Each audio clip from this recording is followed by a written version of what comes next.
Maybe that's it. All right, everybody. We having a little technical difficulties. I broke the tripod just now, and tried to glue that right there back together. We got this good glue here, but when I did, I glued this to where it wouldn't slide. Ooh, and I just got some of that glue on me. It wasn't dry. So anyway, throw that in the trash. Okay, it's after 5 o'clock, so we've been gonna do this right here. But every time we start to do some of this, you see right there, it's 5:17. So every time we start, here comes some people up in here, and it makes it hard sometimes to do a video unless you just just a YouTuber, and we can't do that yet. And I don't know if we'll ever be able to. But anyway, what we're doing today is we went ahead and cut a bunch of this stuff out. That's the seat that we done on the other videos where we fixed the foam and stuff on here where it was kind of crushed down. Some of these pieces we got glue on. Some of these pieces we already put the foam on them, where it would kind of save some time. We're not going to be able to do that much today because it's already after 5 and we do close up. So this is some of the pieces for the bottom, like that bottom over there. This right here, we're going to save these for tomorrow. We did go ahead and put the bags and stuff back in here, zip tied them in, and glued them. We glued them to the frame right here and just folded it over. That part right there had come apart. So this right here is the lumbar. I'm not 100% sure if it works because, but we're gonna put it all back like it came. Hello, Jane.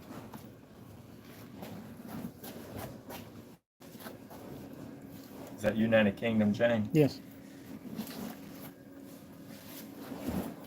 Hey, Jane. It's been kind of a rainy day up here today. We did a little bit of work. Go get that bottom right there, Weston, show them. We did put the bottom that we was working on the other day, we did put the cover on it. So we can show you what it's kind of going to look like.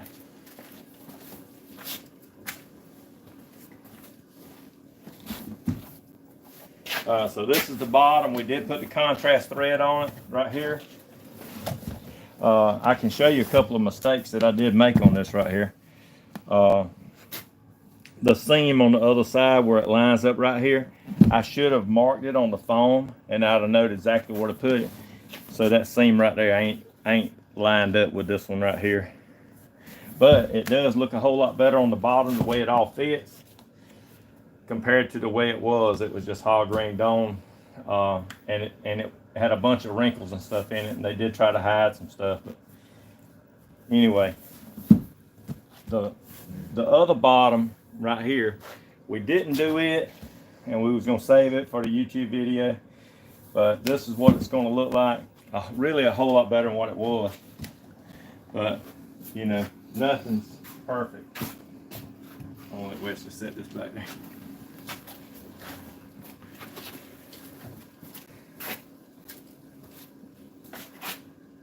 So we've been cutting out a bunch of different things.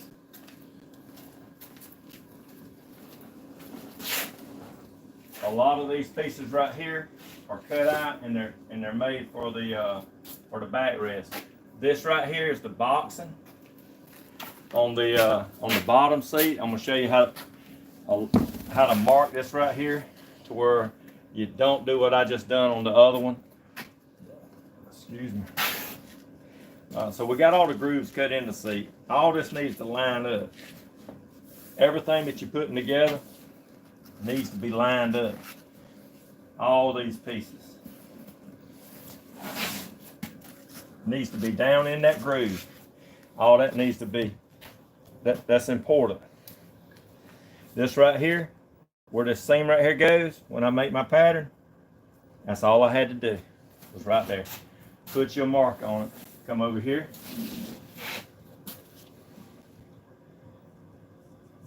Put your mark on it.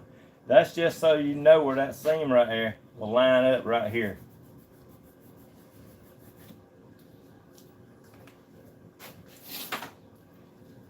These pieces right in here, I'm thinking this one's the seat belt. So these have to have a piece of carpet or something sewn around it to where it goes down into the seat to finish that edge off. So now what I got to do is I got to come around this seat. You see where I marked it? Come around this seat and make my patterns. Always check and double check.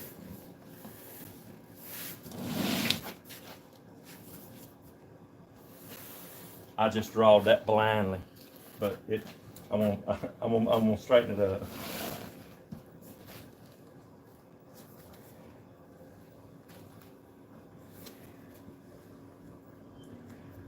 This right here, the way that comes out right here on the edge, I really don't like the way that kind of comes over the edge right there. So what I'm gonna do is I'm gonna come right in here like this, and I'm gonna take that. I'm just straightening up the edge right there. That's all I wanted to do, was just straighten that edge up. So I took that much off. It don't look like that's a whole lot, but that can mean a whole lot whenever you're fixing a car sleeve.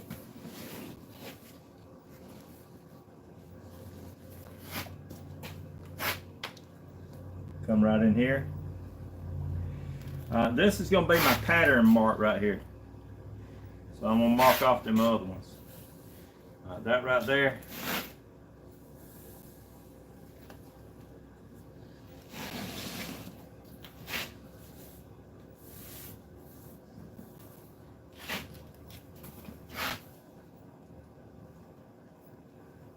Whenever you're drawing these patterns like this right here, if you got another mark like I put on there, you need to know which one to cancel out. You don't want to get them all mixed up. So I'm just going to cancel them right there out. I might not have mentioned this earlier, but when you do these car seats and stuff, it's fairly easy to make an error or a mistake.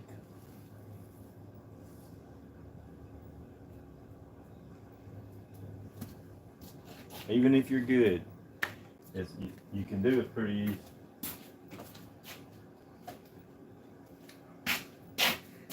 Kind of like playing chess. You got a lot of moves before you get to where you're going. You got a whole bunch of different things that you're trying to do. So we got that seam right there. We got a seam right here. We got a seam right here. We got a seam right here. That will go around that corner.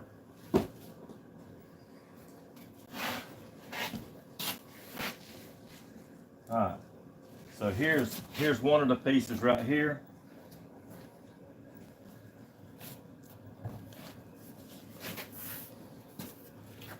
We're just gonna come right here. You see my mark? I already got this piece right here foamed, so I didn't have to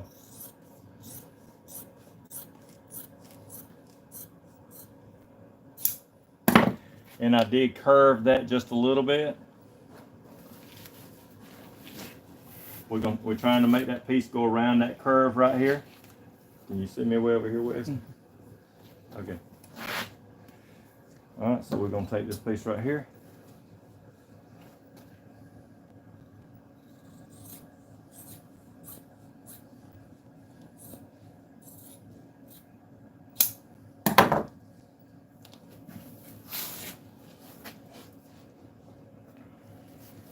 And if you look back here, this piece right here is straight. That's off of a straight edge ruler. If you look right here, you can see my line back up under here is down. You see? That's probably, that's about an inch. So I'm gonna come right in here. I'm gonna mark it like that 1/2 inch. And I'm gonna come all the way down like this.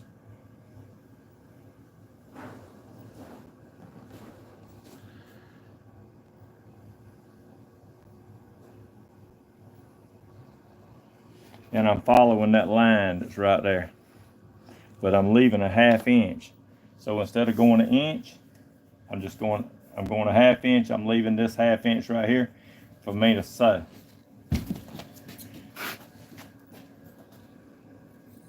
And when I do this, like this right here, I can actually draw that line, but I can cut it with these scissors a whole lot straighter.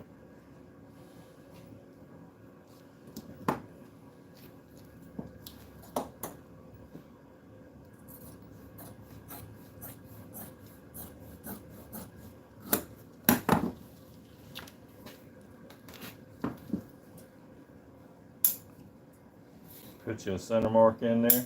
You can come on the bottom side, and I don't think you're gonna need it because you ain't sewing nothing to it but some listing. But there you go. That's my piece right there.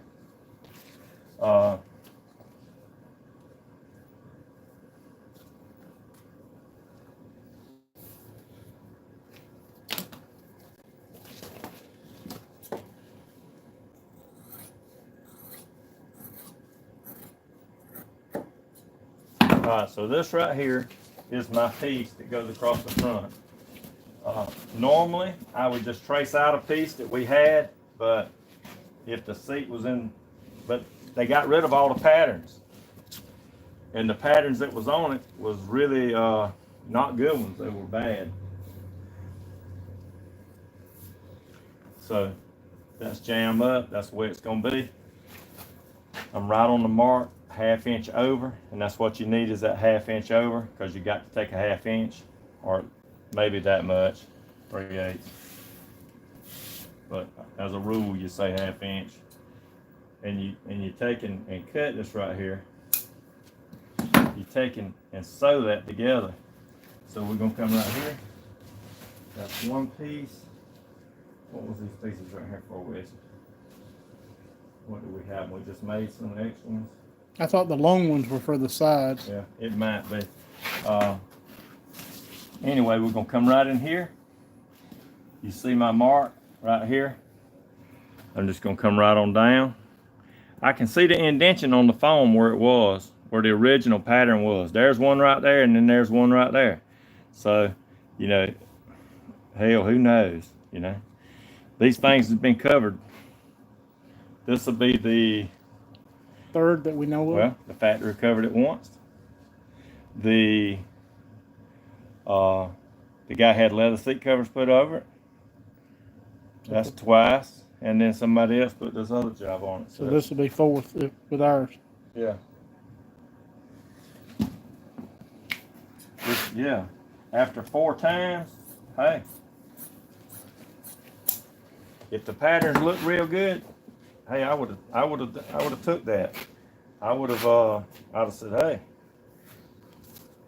but you can, if you hold this tight like this, right here.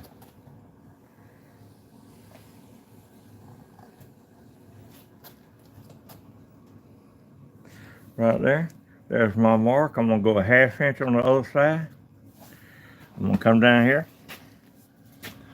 Right here. I'm gonna go a 1/2 inch on this side. Then I'm gonna come right here just like this, and I'm gonna do it just like this.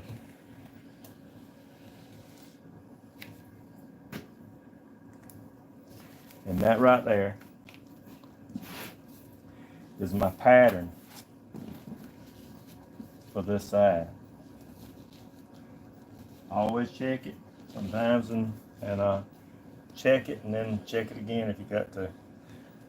But I do like to go back and check sometimes and make sure that I got exactly what I'm looking for just right. And that one is.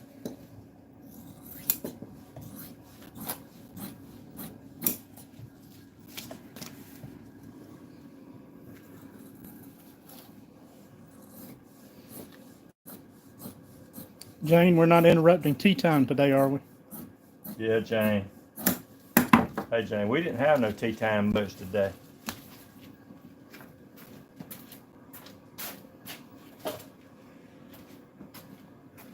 We have a guy that comes around sometimes and he has to have his siesta. That's what he calls it. He has to have his siesta during the day. And if he don't get it, he ain't happy. Okay, so here's this.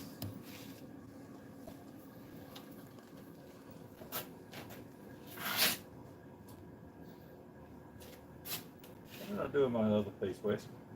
Remember I cut it right through here? I thought you did the front piece and then you were working on the side. Yeah, You hadn't done there it is. That's my front piece. We got to keep up with these pieces, y'all. All right, so that one goes right there. This right here goes right here. But it's got a piece in between it right here I got to put on it. So just keeping up with it, you know. With these little pieces that we made a little extra on, like this.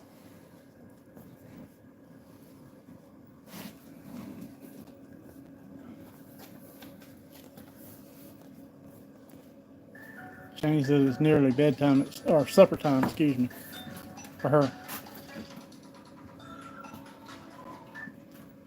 Hello. Making a video. You did. You did. What was it? Yeah.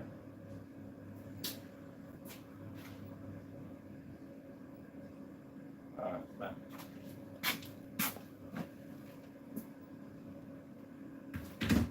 We get a lot of spam risk calls out here, believe it or not. Wrong with Wes. Yeah. The phone usually rings off the hook.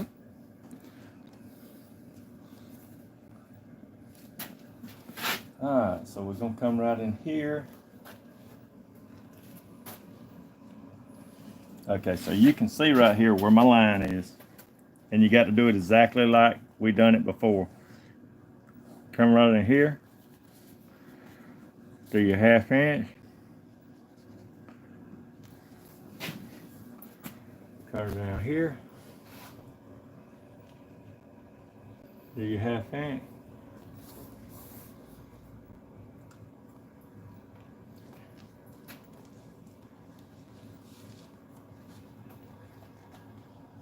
1/2 inch over the line.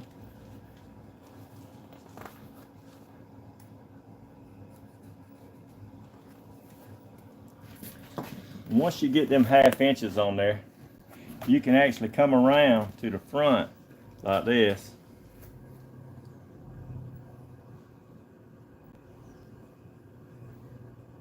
And draw your top line.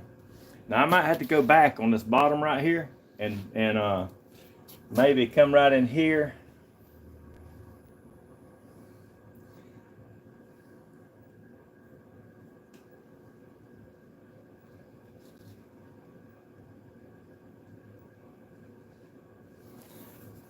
And put a curve in here, because this is going to gather. You can't just take and put this piece of material up here like this. You can't just take and put that piece of material up here and start folding it around like that. I mean, you're going to have this piece right here to where it's nice and neat and snug going around here, or it's going to be bad.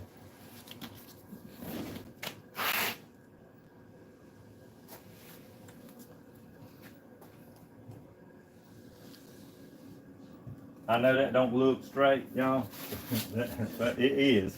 Whenever I draw that line, that's straight. That one is straight.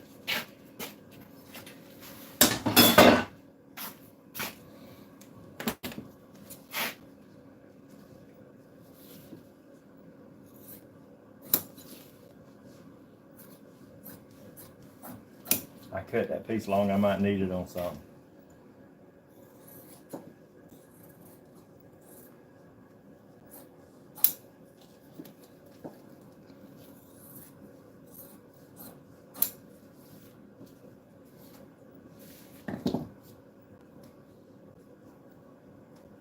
That lets me know it's the top. I just put a T on it.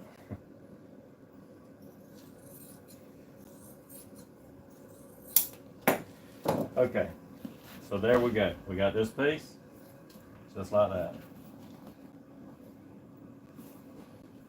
And then that bottom piece right here.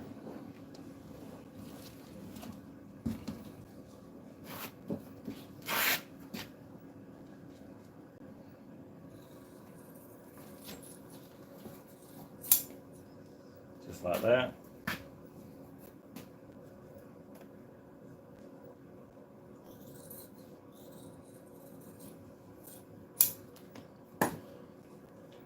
Okay, just like that. That's what I needed to go around that curve.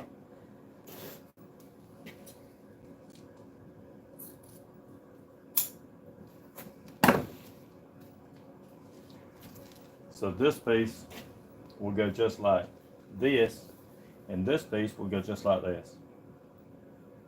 See what I'm talking about? Makes that nice and neat. And that goes right in there. Yeah. Now, I'm working on this side.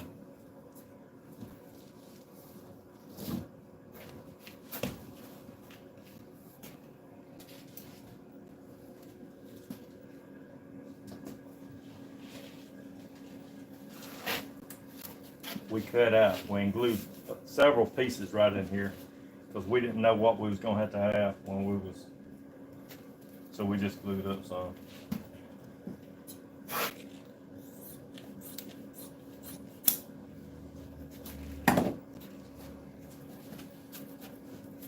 Hey, if anybody's got any questions, ask. I'll try to answer.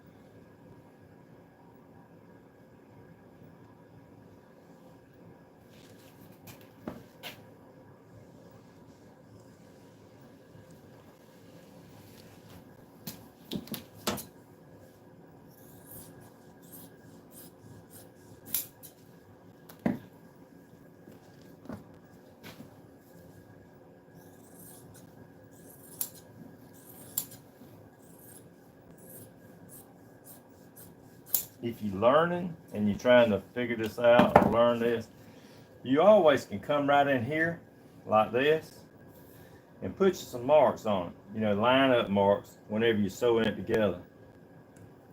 Might not be a bad idea if you think you might make a mistake, because it's a whole lot easier to do a little precaution than it is to make a mistake that could actually cost you some money. Okay, so all that's lined up. Got my 1/2 inch mark right there. And I put it in the seam this time. See where I put that mark? I won't do it like I did on the other one.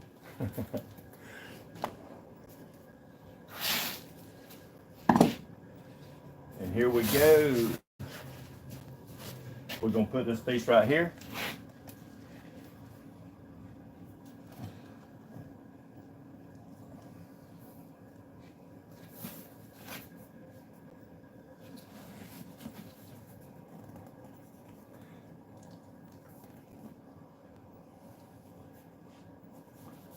Just like this, come right in here. Jane says you would be good at the Seville, London, where they make all the men's high-end suits. I ain't never made a suit. Believe me, it's a lot different than what it looks like doing things like that. like furniture is a lot different than auto interior. Furniture, you can get by with some mistakes. What I call mistakes anyway. You can get by with it because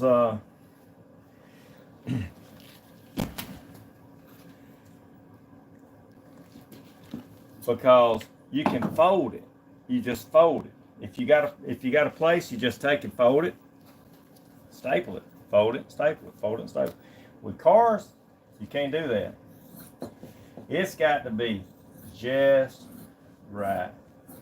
Tell her, Wesley, how bad it. I mean, you really got to pay close attention whenever you're doing car interiors, because one little old bitty mistake can make the whole job look bad.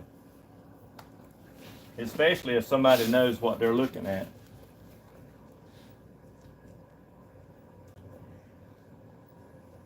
I used to judge a bunch of car shows and stuff. This right here, that does gather right in there a pretty good bit. I may have to try to take some of that out.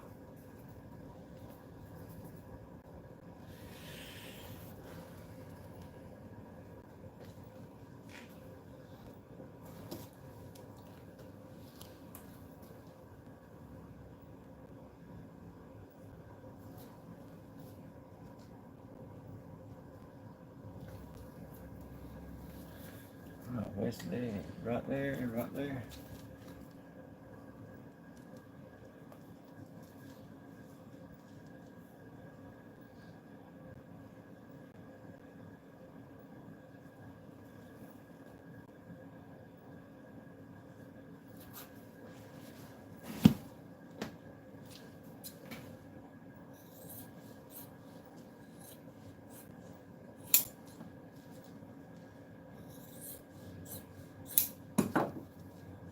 This piece has to go around this curve right here, like this. This piece is going to have a piece sewed on here to take that curve out at that end. And another thing is this right here, I'm thinking that I need to take a little bit of that out, because that is really right here. It's got to go down right in here. When I steam that, you really won't even be able to see it. It's going to be in the front of the seat. See?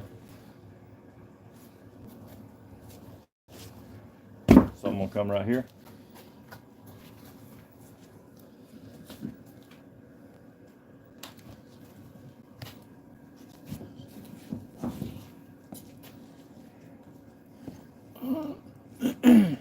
Hecktown Homestead says that her husband enjoyed your live the other day, and he normally doesn't watch closely, but he really liked your work.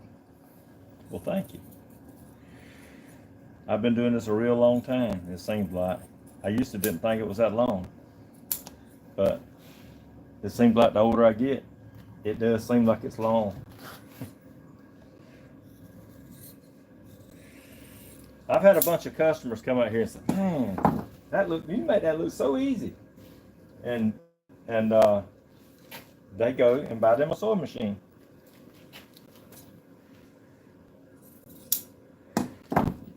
One guy bought a sewing machine and then took a guy's Harley Davidson seat apart and called me and said, hey man, this is not going back together right. I think it's the sewing machine. And I went over there and adjusted the sewing machine, got it going, and he changed, and then he said, it's got to be the sewing machine. So he went and bought another sewing machine, sold me his sewing machine. I didn't need it, but I bought it. And then come back later and still couldn't get it right. And I went up, he brought that seat over here and I fixed it for him.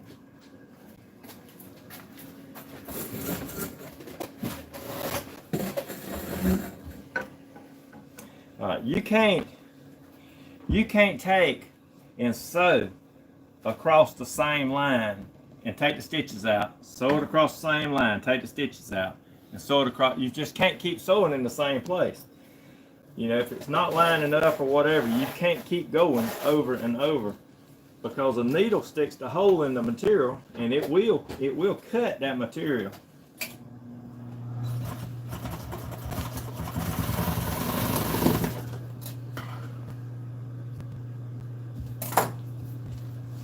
So that's going to take some of that gather out that was in the front.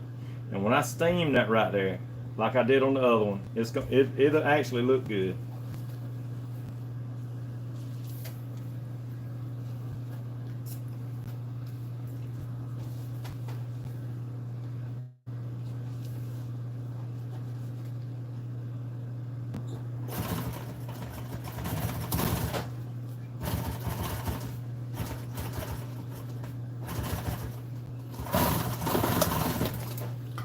Alright, so I'm going to take this back over to the seat as I go and check. And I'm going to make sure that this piece right here is sewed on it exactly like I want it. If it is, then we're good. If it ain't, then I'm probably going to take something loose. But you see right here, there's my 1/2 inch. There's this. There's the other piece right here. And I took that section right here out. Like the gather section right in here. Now when I steam that right there, it's gonna lay down like it's supposed. It's not gonna look like that. It's gonna lay down like it's supposed to. Critical. You need your steamer. If you're gonna do upholstery work, I did it for about 15 years without one, and I would take some parts apart and put some parts back together and stuff like that to get that wrinkle out or whatever, or pull it out somehow. But that steamer can be your best friend. See, that's gonna go just like that. Then I'll start sewing these pieces over there back together like this. This piece right here, I put top right there, so that's gonna go like that. This piece is gonna go just like that.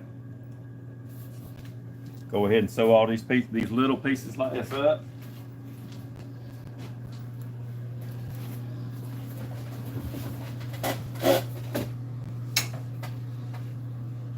I know Wesley might could zoom in on some of this, but I don't know.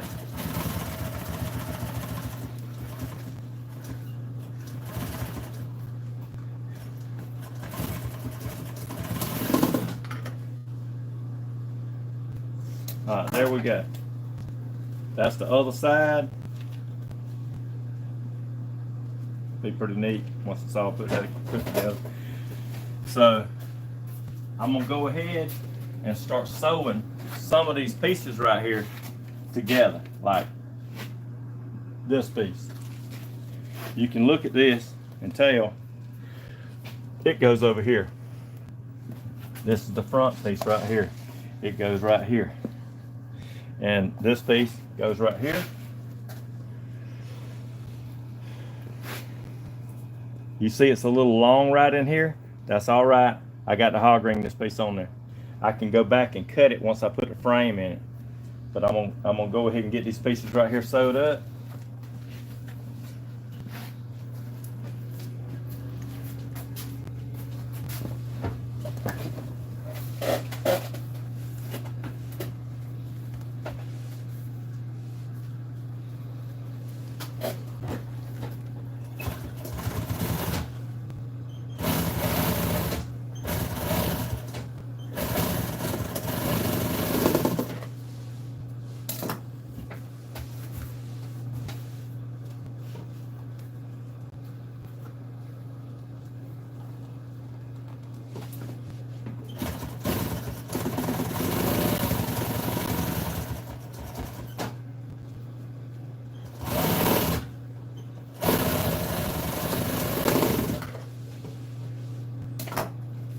So that's the front part of the boxing. We're gonna come right here. I'm gonna sew this piece right here on.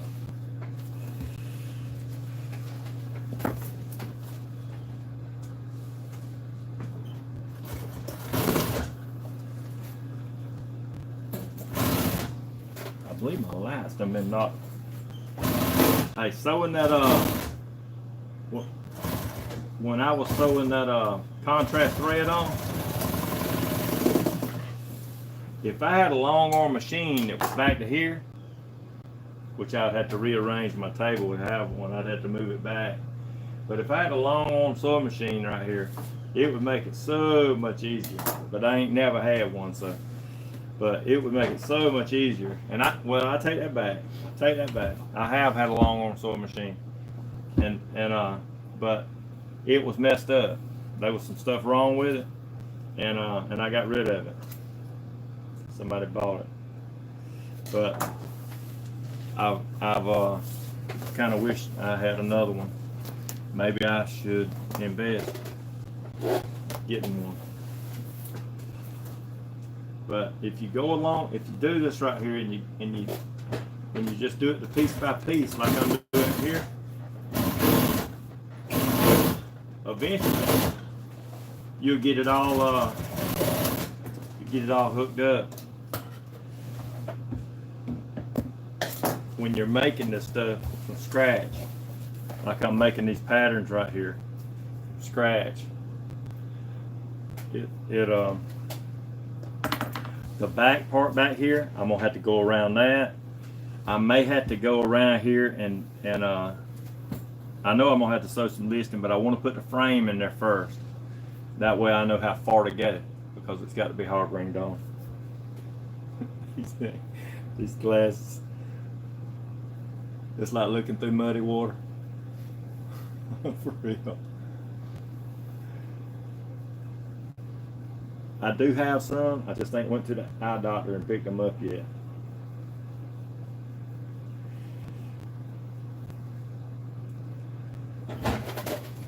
Alright, so I'm gonna get the other part put on there. I can show you that this does fit.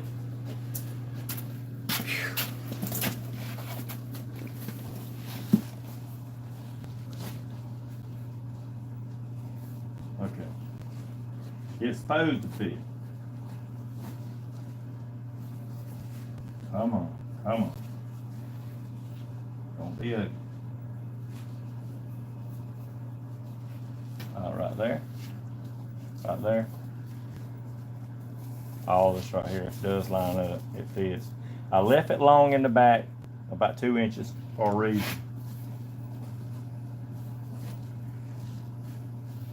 Alright, this right here.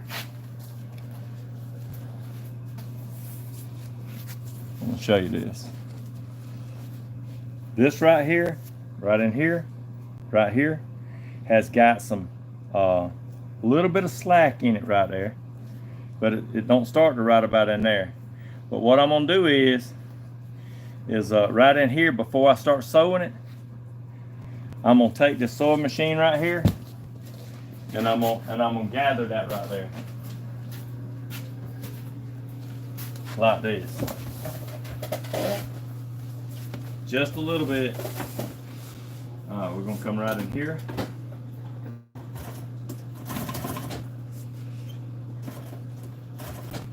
Right here, if you look close, can you see that, Wes?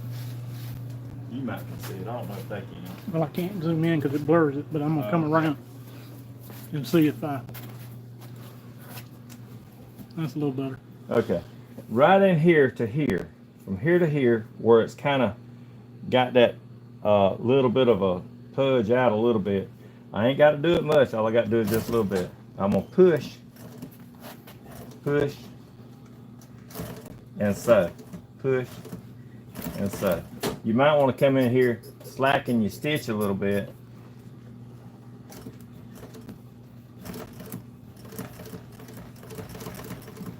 Or tighten your stitch up a little bit. Okay, I'm gonna show you this and see what you think. All right, can you tell that right there is tightened up a little bit? It goes back in. Can you tell? Right in here? I can, but I'm not sure that they can. Yeah.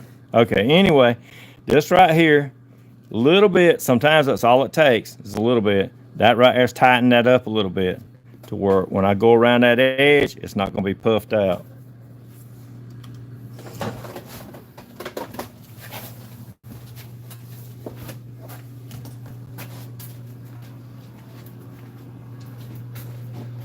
put this back on here, you might be able to see what I'm talking about. They said they could see it, what we were talking about while ago at the machine. Yeah. Okay. And then whenever I go around that edge, when I go around that edge right there, it's gonna close that in a whole lot more than if it's puffed out like that. See, I can go around the edge, that's tightened up a little bit. This side over here, it looks straighter, so we're gonna do it just like that right there. Hey, I might even go around that edge like that. But now, since we know it fits, we're gonna come right here, take the boxing,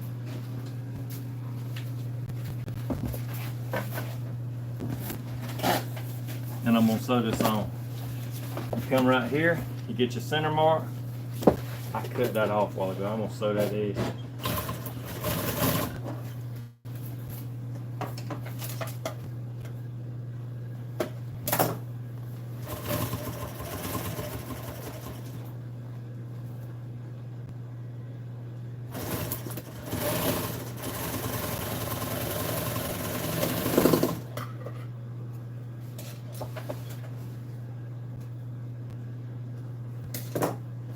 Okay, I'm gonna come right here, and we got to have a center. You know, you need a center to get to. You know, if you start in the center, you wind up right on both sides. Come in here, put me a little V in it. I've watched other people's YouTube videos and stuff, and they tell you to take this. I'm gonna cut some of that out because it's a little thick. I need this right here sticking down to where I can put glue on it and glue it down in that groove. So I need that right there. And you'll see when I start to glue that on. So I've watched some other videos of people how they teaching somebody, and what they do is they have to go around this right here and they'll mark it ever so often. And a friend of mine that did upholstery work, and he died, and I bought his place. And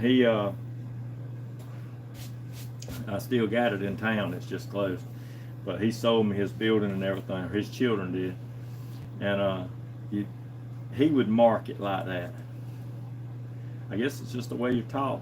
You know, if you're taught that way, then you do it that way. So, but over the years, maybe I got away from that. Didn't I have some carpet over here I had cut it with? Yeah, that long piece is right there. That ain't the piece I had for the back. This is what I want.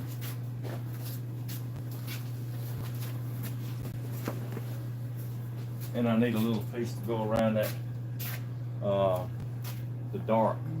Dark is right here. Give me that short piece over there. There you go. Light.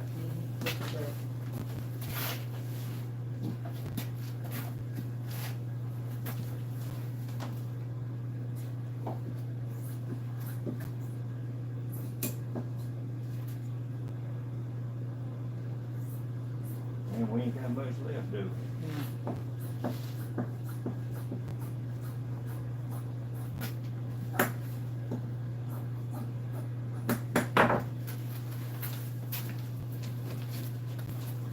All right, everybody, I ordered just enough, it seems like. But before I sew that boxing on, while this is flat and that other ain't in my way, I'm gonna come right here. And I'm gonna sew this piece on and trim this edge right here out.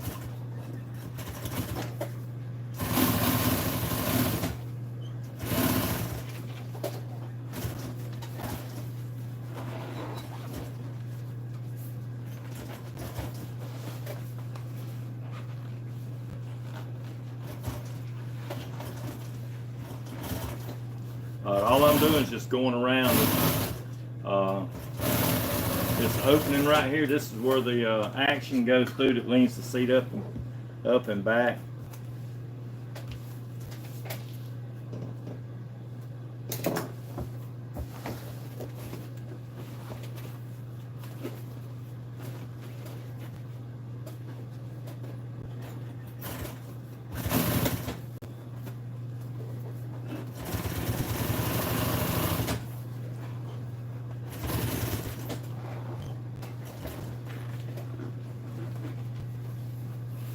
You can actually cut this right here in like a U shape, and you won't get the wrinkles and stuff like around the edge. But it's really not seen, and it don't matter to me. It don't matter.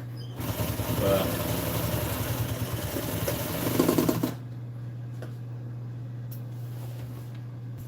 I'll show you that right there. So that right there, all it does is turn down, inside out, go down into the seat like that to trim out where that action goes through that makes the seat lean up and back. This right here is a piece of carpet that I cut the other day. It was what I call a little on the too short sideways. Yeah. We add it to our small pieces. Yeah, we don't have scrap no more. Not after Ms. Rawls told me that she didn't have scrap no more. I come home and said, we don't have scrap no more neither. We just got short pieces.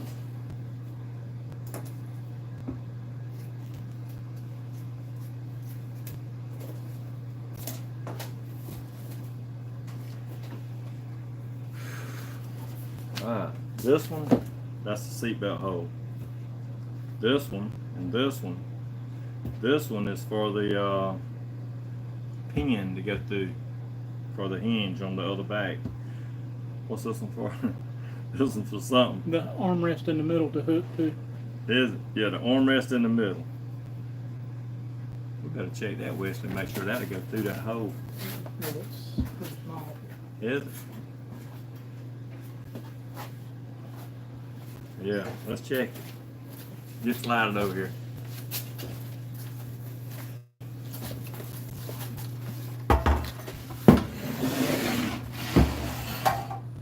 Look at that. What's that?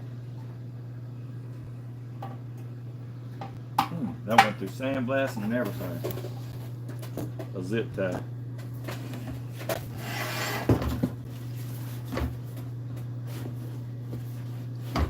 The foam's on there a little bit, so it's gonna be about that high. That's gonna be right, ain't it? It's gonna need to go down a little bit more. Well, you know the foam. This right here. Yeah. This right here's through there, and that's down below. So that's gonna be about right, ain't it? Mm-hmm. Check, double check, and then check again, then double check, then check it again.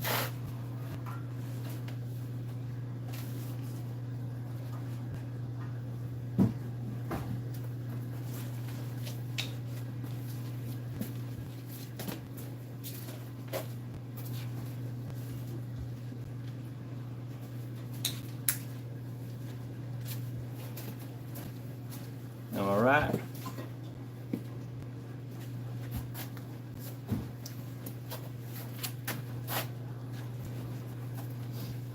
Yeah, you're right. Okay.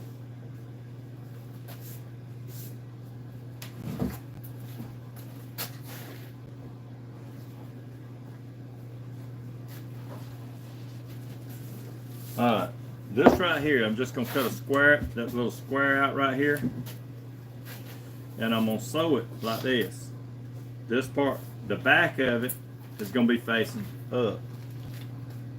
Because when I sew around it, I'm gonna cut a hole and I'm gonna pull the face part of it down to where it's only being seen. Like that.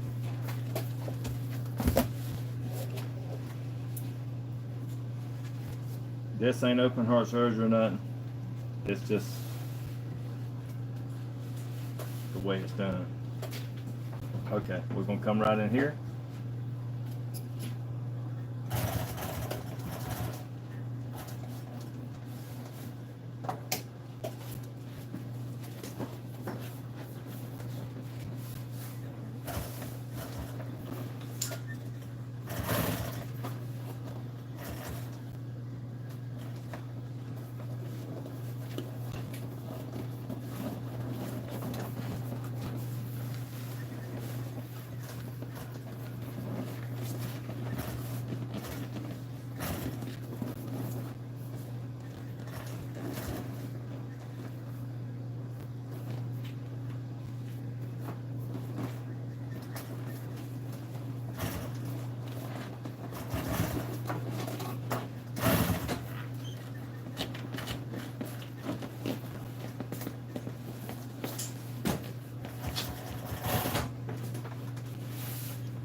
We got that right there cut out.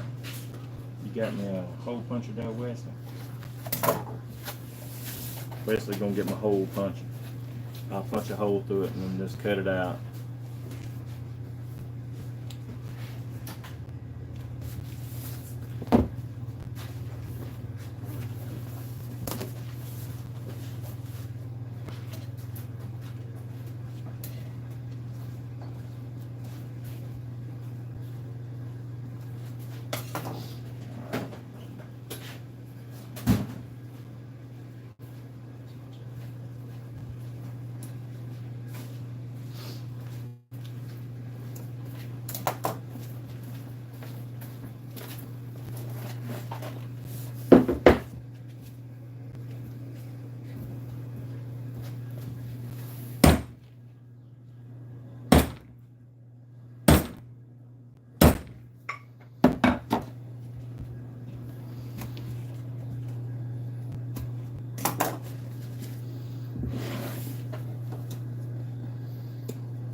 Alright, so all I'm gonna do is just come up here like this. Hold on.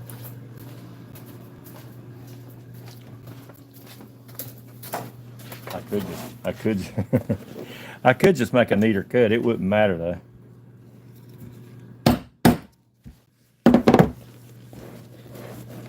Just make it look like it come from the factory. That's all.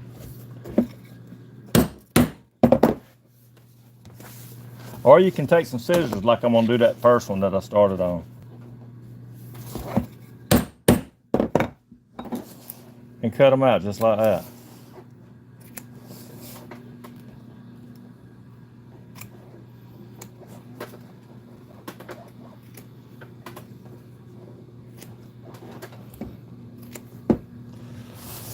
Or you can just come right in here like this. And just turn it around. It don't matter. It ain't gonna be seen. And then you take this right here. And you turn this in. Like this. Like this.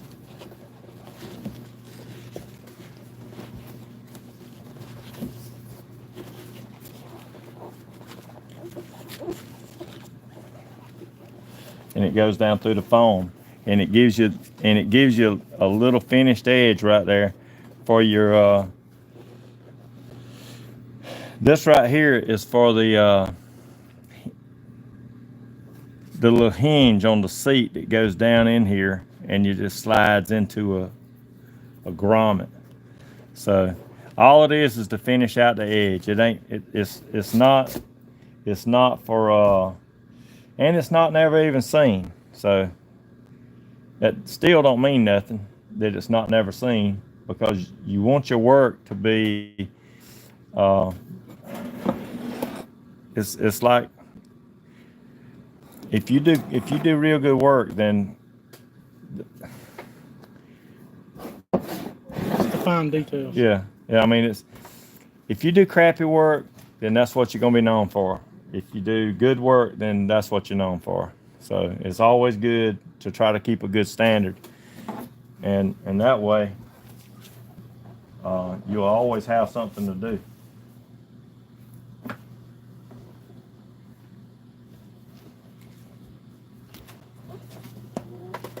And you won't get talked about by people that does this type of work.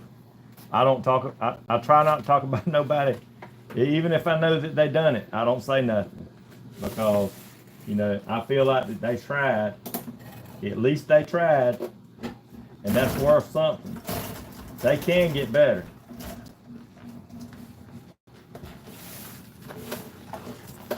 It's like somebody told me the other day. They said, "Man, you done got fat." You know, I can say, "You ugly." I can lose weight. But I don't. I just let it go.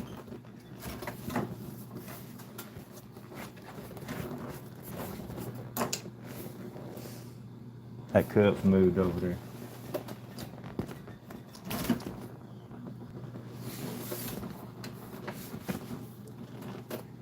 As long as it don't fall on the floor, we'll be all right. Yeah, y'all. I found some stuff in a car that I got, and I put some there's some stuff to eat the rust off of it and corrosion. So I got it over there soaking, and it does have kind of a strong smell when it's open. All right.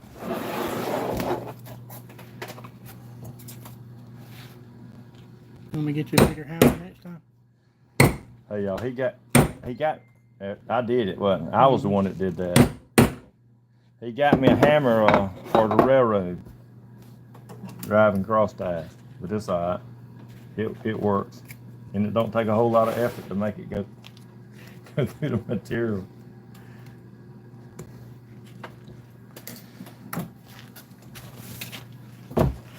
So you just come right in here.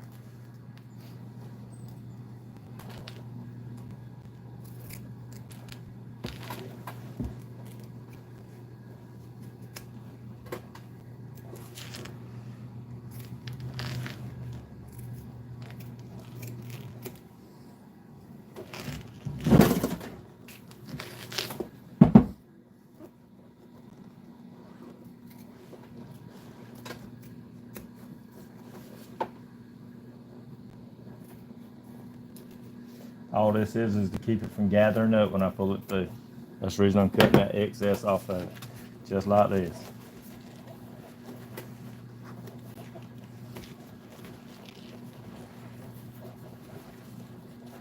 They could have put a grommet on it, but they didn't want the car to cost too much money. And this right here, for the seat belt, it does actually have a grommet that goes on it. So. And I'm thinking the hole has to be a little bit bigger than that, don't it, Wesley? I believe so. So while I'm doing this right here, You want me to get it, buddy? I'm just gonna sew this right here. Where that seam is right here, being as I know that hole's got to be a little bit bigger, I'm gonna go ahead and I'm just gonna tack it like this right here, where it don't come loose when I cut this side right here.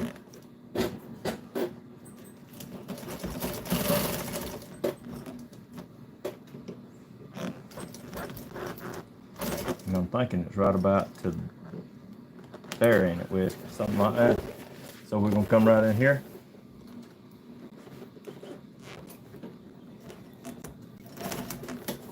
I'll sew a little bit down that edge.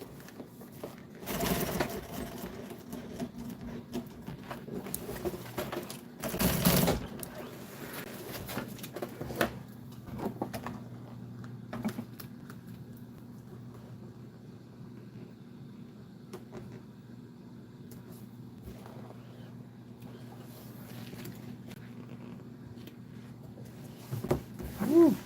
That's still strong, ain't it?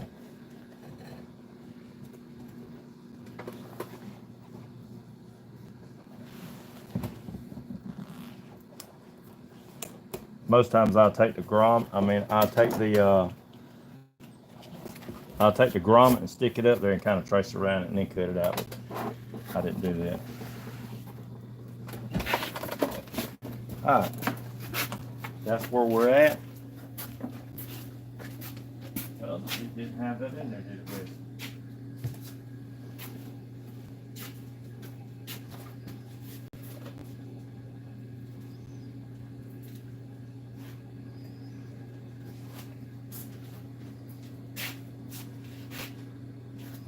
This is what's stinking right here.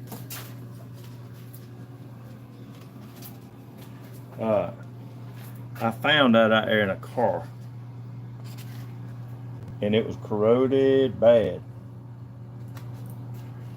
And I put that stuff on it that I bought online.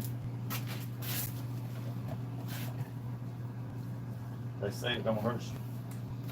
Oh man, look at that. You see that? Did it eat it in two? Yep. That's one reason why I wanted to keep it. I wanted to keep it because it had that little lock on it that would lock the you know, when you put that on your tire, It would lock it to the that little valve thing stem. would lock it to the valve stem. And I guess that stuff ate it up. But if you look at it, you can tell, I mean, it's 10 times cleaner than it was. I mean, not even close. It was so corroded, I can't begin to tell you how corroded it was.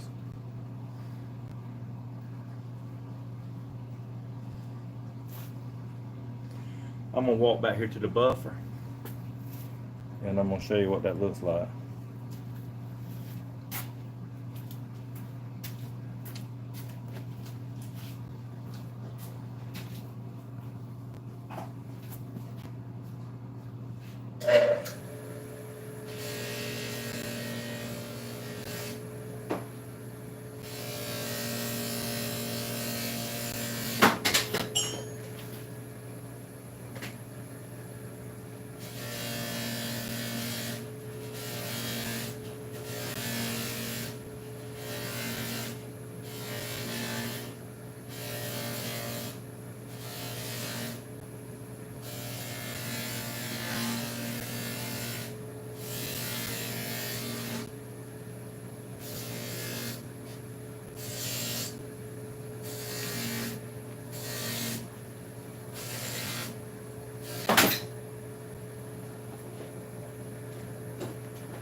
Where's that stuff I had with? Right. Hey y'all, this stuff right here, that's all I got left. Ain't much. But this right here, once it's cleaned up, I'm telling you, you just don't know how bad it looks. Anybody would have thrown it away.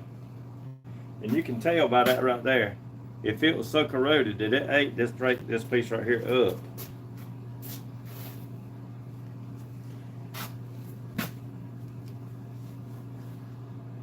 All right, there it is now. See. Ready for the toolbox, ain't it, Wes?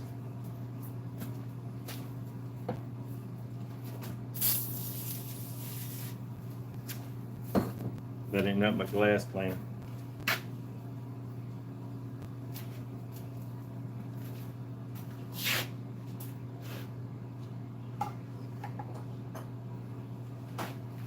I'll come up one day and it'll be out there in the yard and the boys will be done had it and it'll look like it did when I first brought it in here. On it with. See? From trash to about like a new piece, ain't it? Mm-hmm. Don't look bad. See if it works. Yep.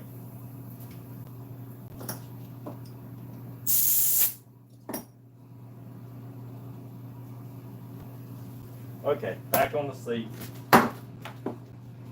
Go wash your hands. Yeah, I need to go wash my hands. Throw that part right there in the trash. The only reason I wanted to keep it.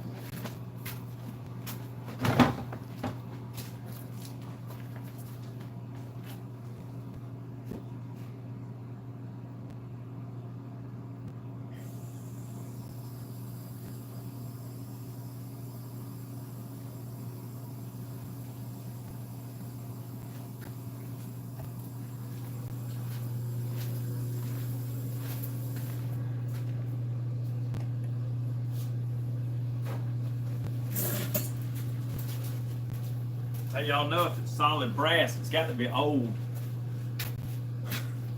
Because this stuff now that they're shipping in over here ain't made out of nothing. Here's a whisk. No.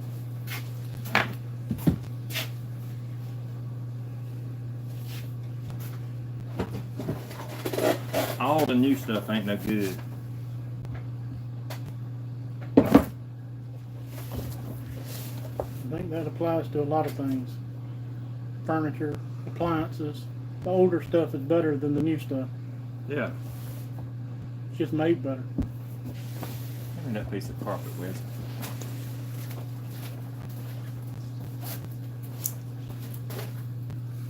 All right, y'all. Get me a ruler, Wes. This piece right here, it does need to be fairly straight.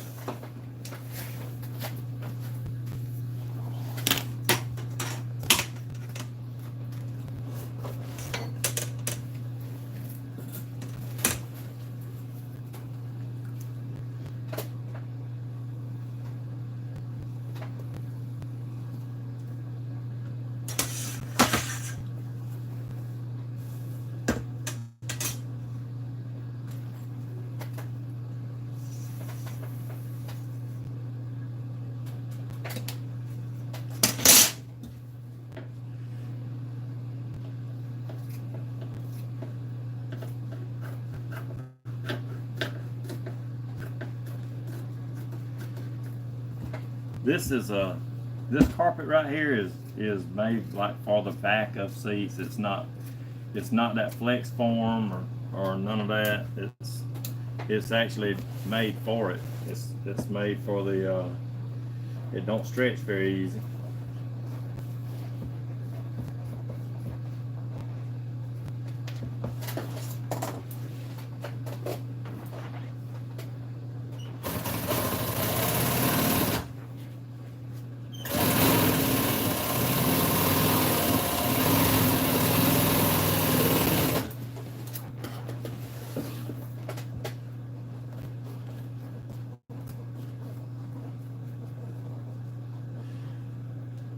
You know that I know this wasn't far off, but it needs to be straight.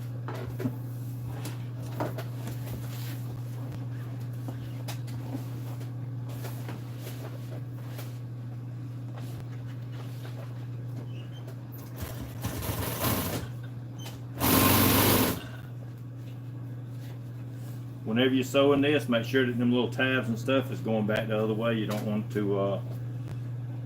to sew your carpet down into your tab that you sewed on. Same thing with this piece right here that borders this right here. You don't want to sew into that. So what you do is you come right in here like this.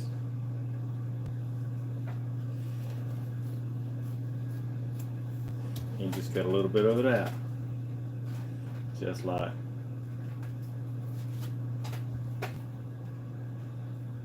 that. That way, when I sew this together, I'm gonna skip that little section right here.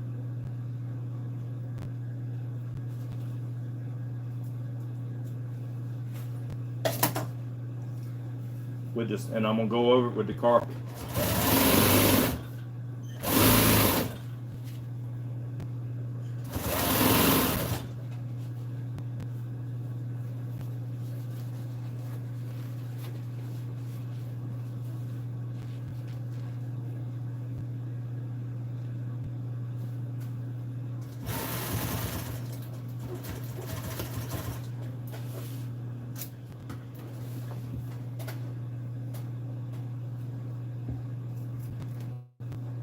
This is a 94, 95 Chevrolet truck that this is going in. Yeah. Regular cab.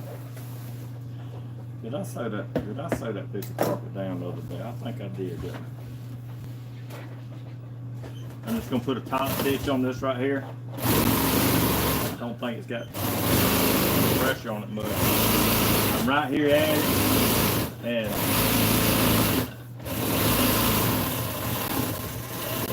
that does double stitch it. So the top stitch will help hold it. Alright, now we're back to where we were. Gonna put this boxing on here. If you don't do this often, if you don't do this type of work much, get you a little clip, like a paper clip or something, with the little spring on it. Clip that and clip it all the way around it. Kind of clip it, and then you can mark it. And then as you sewing, you just make sure that you line them marks up all the way around.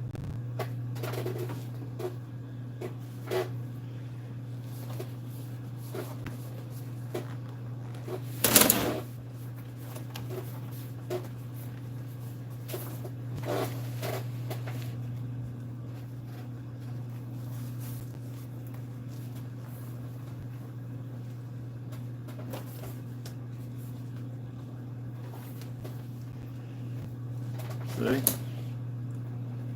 I'm gonna put one on there for y'all. Just like that. That's all you gotta do. And then you make sure that whenever you sewing all this, that you line these marks up. Just like that. This right here, I left that long for a reason. The reason I left that long was I'm thinking that I got to go around a curve to get to this and make. I'm thinking it curves around, and matter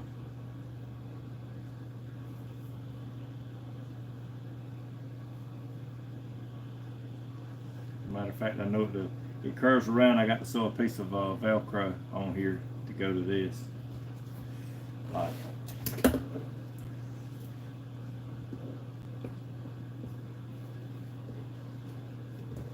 Like this right here. Okay, when I go around, this has got to open up, so to get to all that, but whenever I go around this right here, like this, I'm just going to curve it.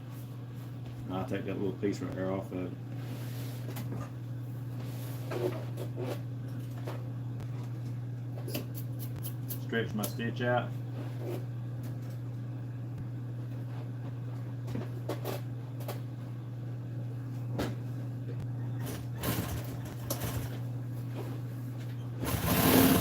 Whenever you're sewing this up right here, you need to kind of make sure that you keep all this right here straight.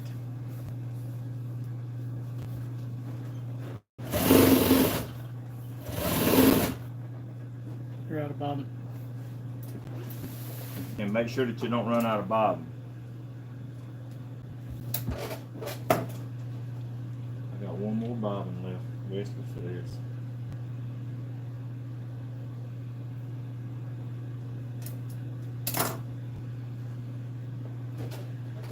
I wound some up the other day. I just didn't wind up enough. I didn't have enough cases.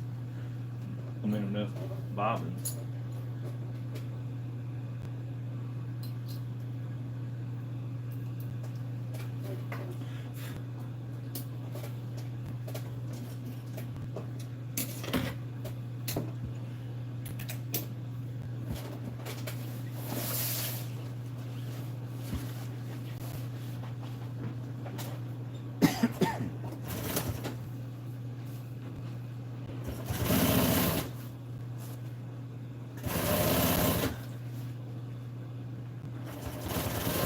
And whenever you're sewing it, you need to hit them same stitch holes, like this.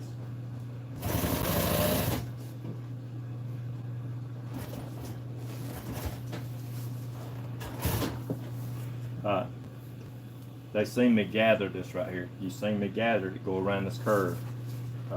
Now, I'm gonna gather it some more as I go around this, like this right here. I'm pushing and sewing at the same time.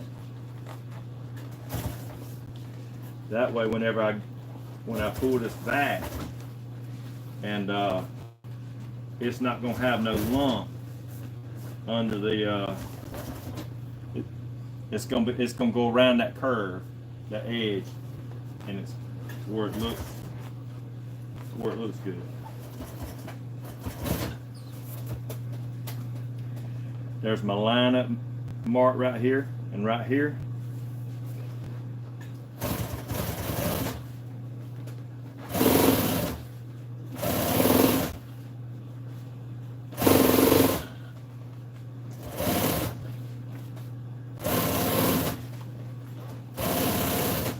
Can they see that right here, Wes? You see that line up mark right there and that V right there? They've got to line up. This part and this part right here's got to line up. If you're a ½ inch off and that V's over here, or you're an inch off and that V's over here, by the time you get around here, you're going to be another inch off. If you're already an inch off here, or a ½ inch, it's going to be an inch. You're going around. Sometimes you got to do like this right here, like this. Pull it. See my hand right here? I'm pulling this right here, holding that a little bit. This hand right here, I'm pushing just a little bit. That's something you'll have to just learn about pushing and pulling whenever you're sewing a seat up.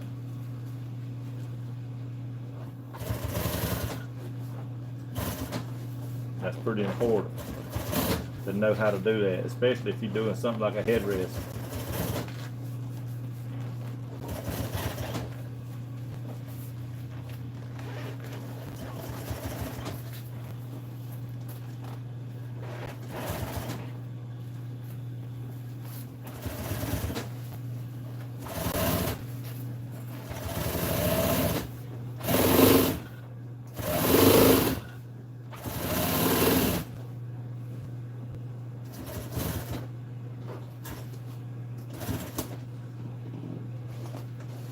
To finish this back part right here, I got to put it on the seat with the frame and all that stuff and make sure that everything's lined up just right before I get to that point.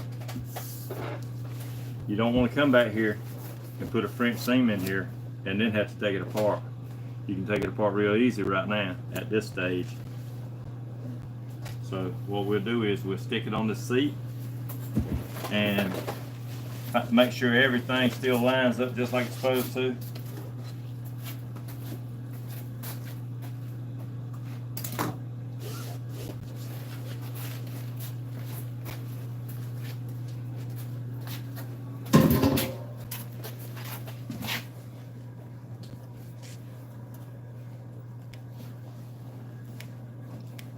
The foam ain't all the way on this side yet. Needs to be pushed down some. Right there. Or I may have it on. There we go. Just like that.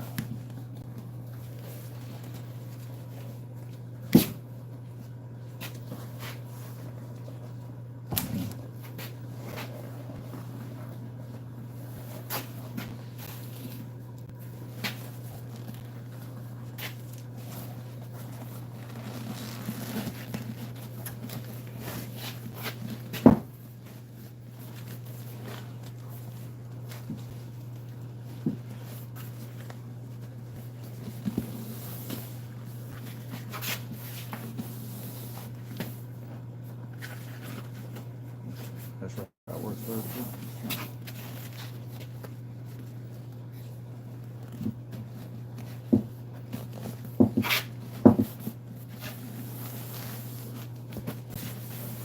If it looks like it's kind of tight, it's supposed to be. You don't want it loose.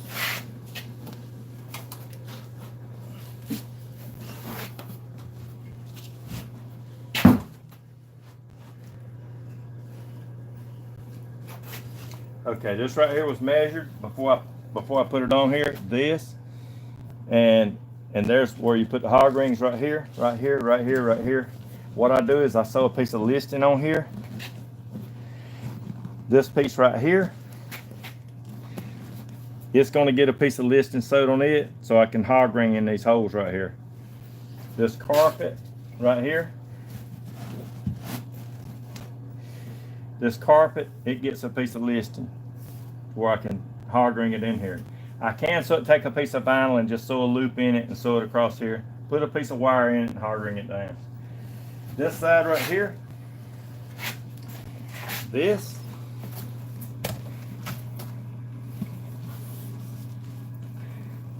damn, that hurt. Anyway, it did. Anyway, this right here has a piece of plastic, and all that plastic does is flip over here and go in that. That seat right there is just as sharp as a knife up under here. They stamp this metal out, and when they stamp it out, It is sharp. That's how I cut my finger about a week or so ago. I was flipping some hog rings and it just laid me open like a knife. So anyway, this is going to go like this. I'll come right here.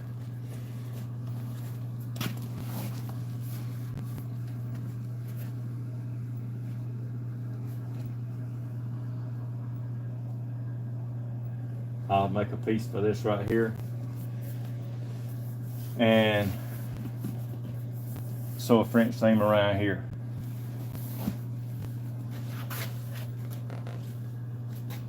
And this right here is going to have to be cut at an angle because all that right there's got to line up.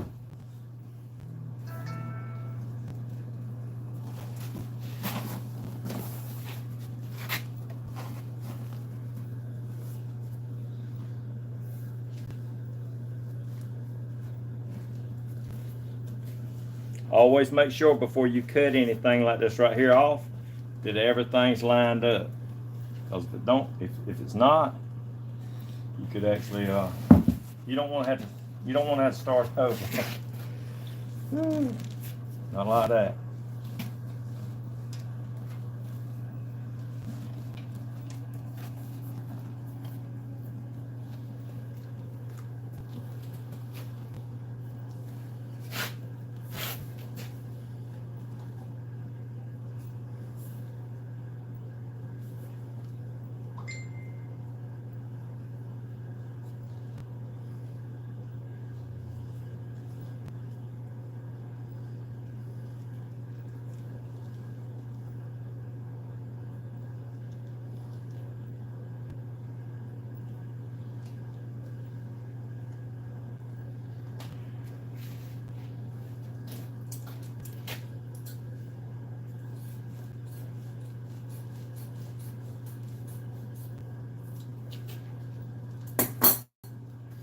This right here is where that piece you had it a while ago with that plastic. It's a hard piece of plastic.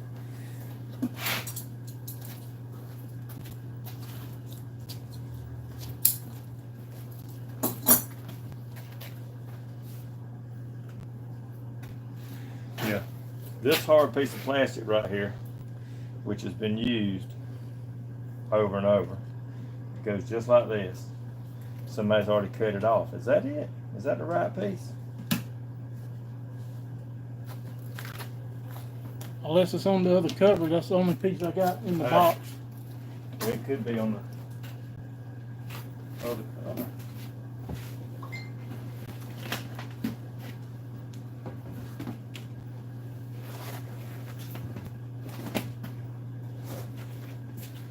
That's it. Okay.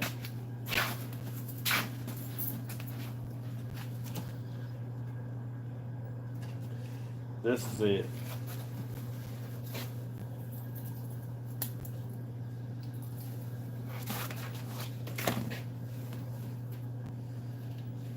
Got mayonnaise on it.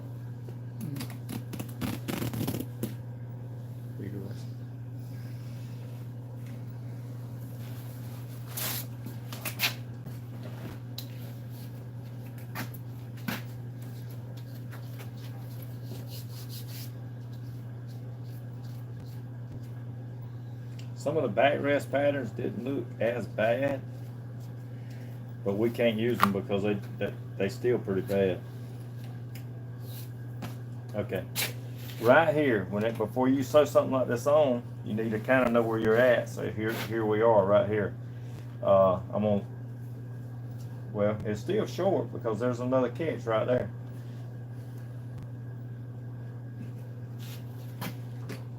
What did this go to? It looks like C-channel that's locked. Do we have some brand new stuff here? I can get you one.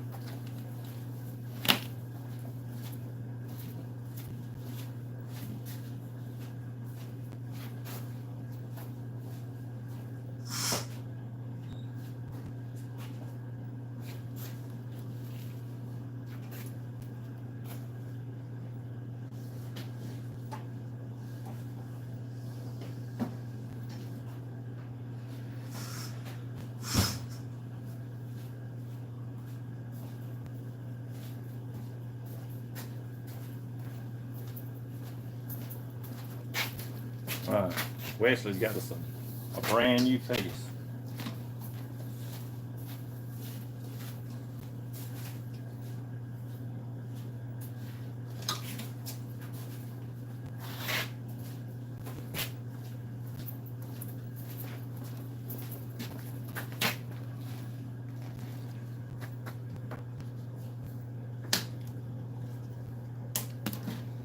There you go, Wes.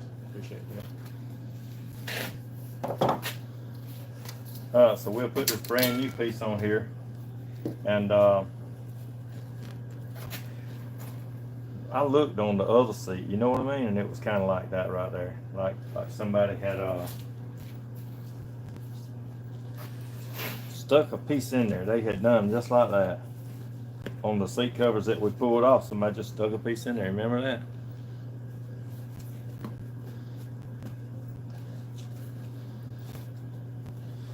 All right.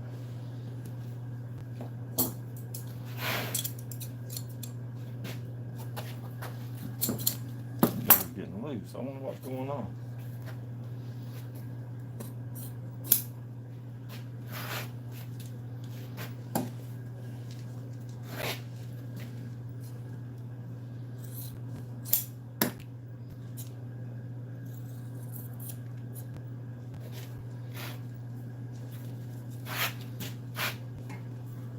Hey, you want it to look good. I mean, we're trying to get wrinkles out of it too, but we do want it to look good.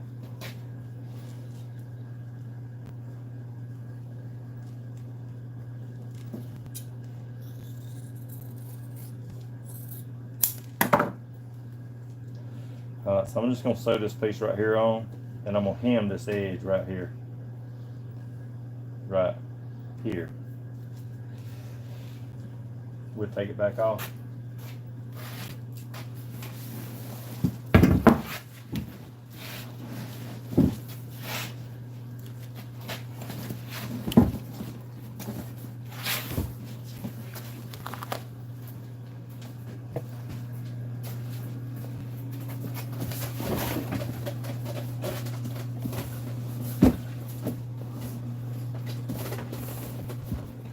I'm just going to sew this piece in here. I'm going to hem this edge right here. So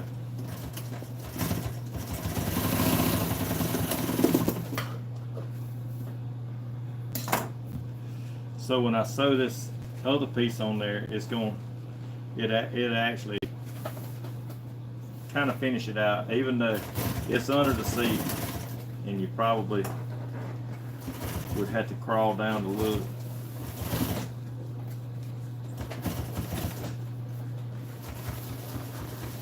You know, it's the fine detail that actually makes the job look better.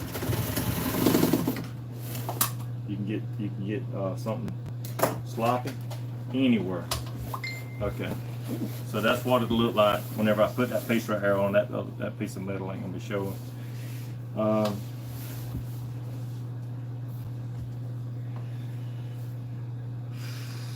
This piece right here needs to curve around. It actually needs to be a little bit longer.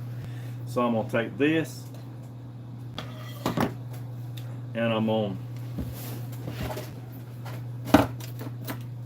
That's called a bell stick.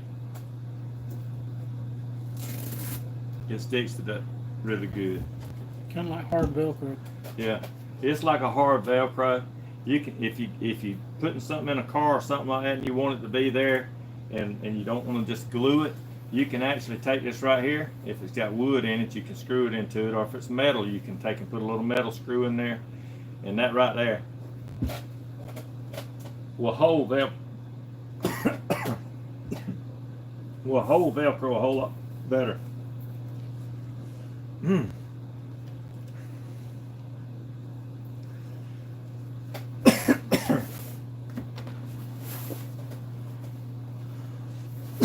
A whole lot better.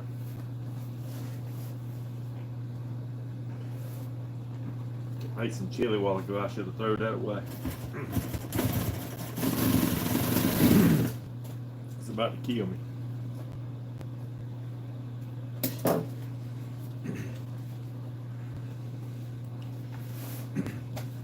All right, so I'm gonna take this piece right here, like this, and I'm gonna sew this veil stick to it.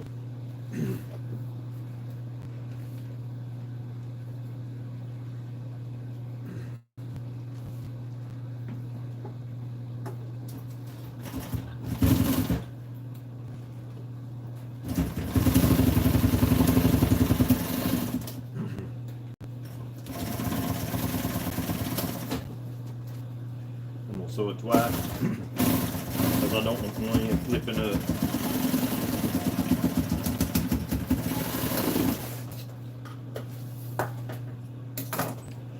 And that's the way it looks. So I'm gonna come right here, sew that on here. Then when I flip this around, this right here, when I flip it around, it'll catch that carpet and hold it closed. It actually works pretty good.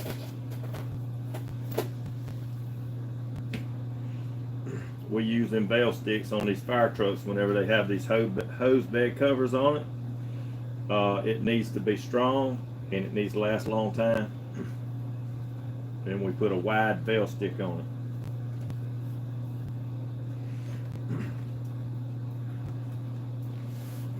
Damn, my wife, I need your knife, Wesley. This one's so dull.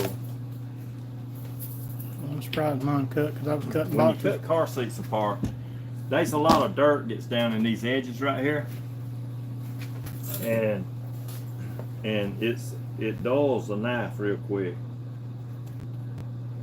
Okay.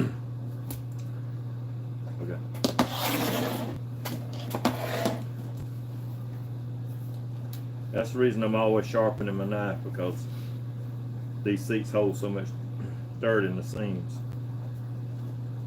and in the cover. You might not be able to see it, but it's there.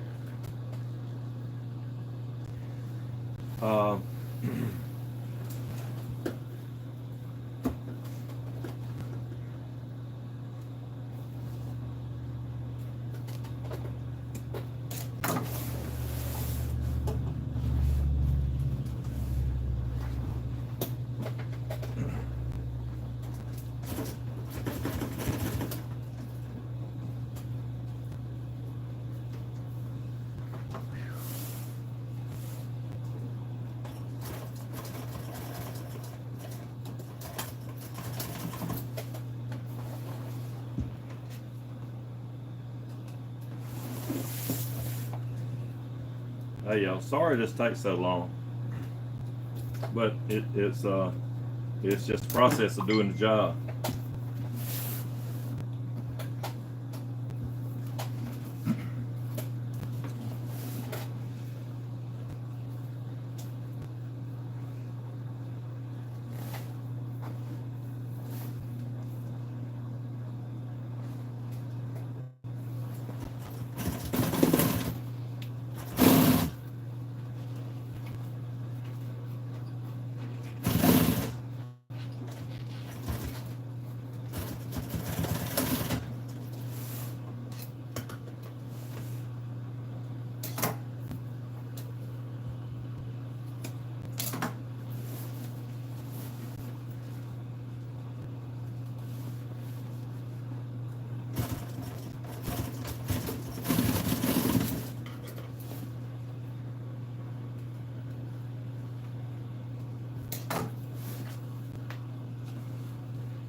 Alright, so this part right here, I explained to you a while ago about how this right here, it was unfinished and I'm gonna have to turn it to close that gap up. I didn't know exactly where I was on it, so now I do. I'm just gonna close that gap right here.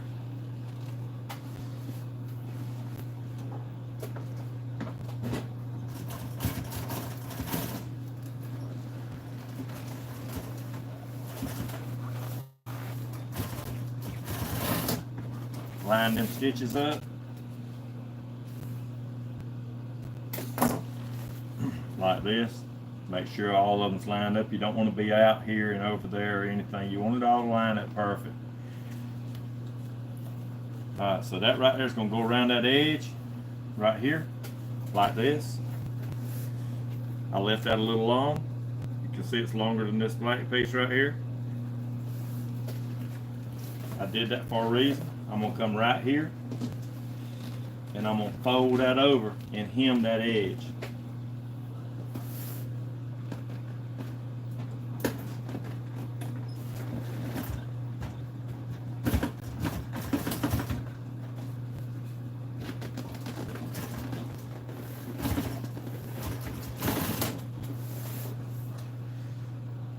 Alright, now we got a hemmed edge on it. That way, it all looks hemmed around the edge and it's not just a loose seam.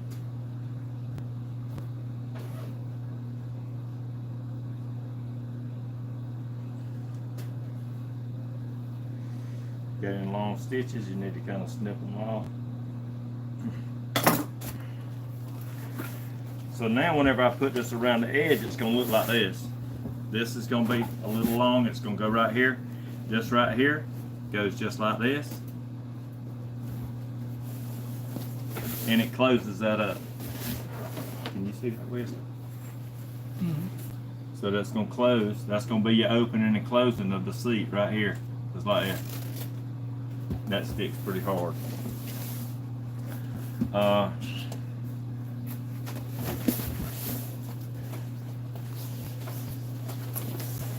This right here goes along this edge where I cut it off.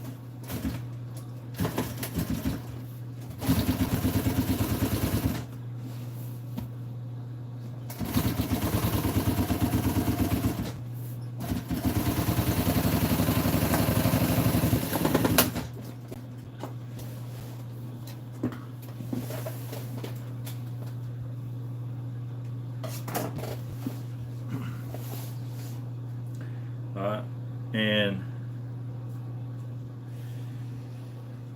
this right here, I can put a little veil stick on this right here too. You know where they at with? Not no wide. Well, if it's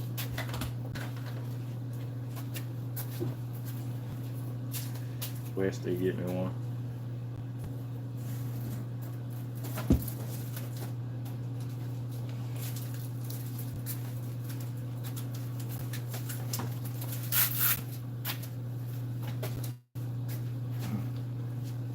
All it needs to be is just this length right here. It don't have to be that long. About like this.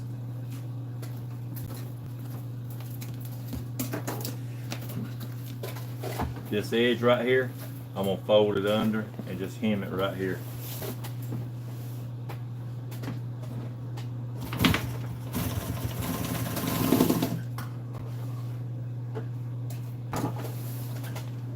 We don't want the mechanic to get down there and look up under the car, see anything. So we hemmed it.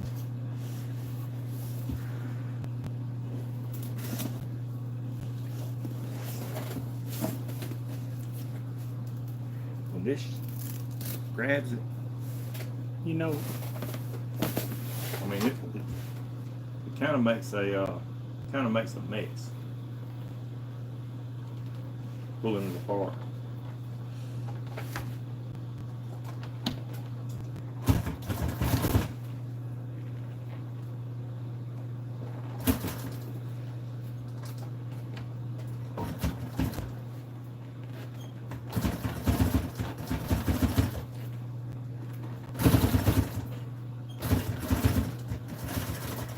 That's really a hard piece of plastic.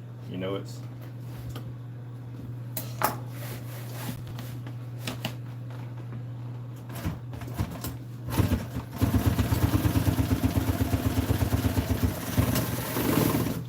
to go through that plastic. It'll go through your finger. Just that easy. Okay. So I'm gonna come right here And I'm gonna sew that right there. All the way to the carpet. Just to the carpet.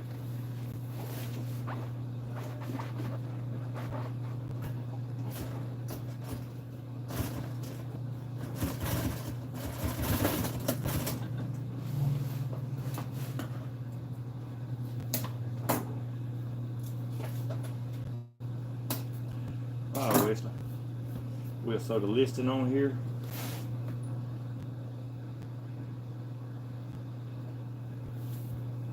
You gotta go back to the contrast grid on the top. Yeah, but I got to sew that listing on here too.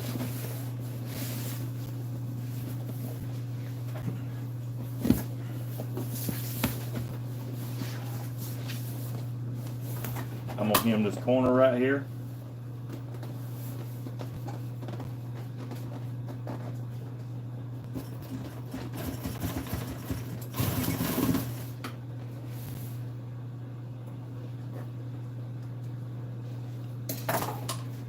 I know they can't get no shots of me sewing this right here up on the sewing machine, so they really don't know what I'm doing, do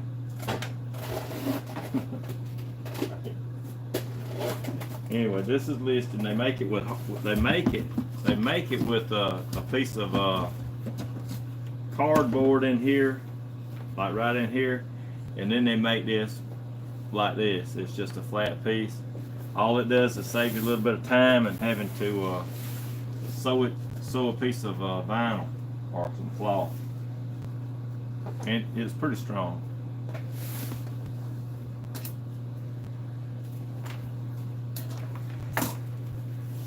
After looking at it a while ago, I noted I don't need it that wide, so I'm just going to cut a little bit of it off.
Thank you, Jane, for watching. It's late for her, ain't it? Yeah, she says it's midnight. Is it? Yeah. Midnight.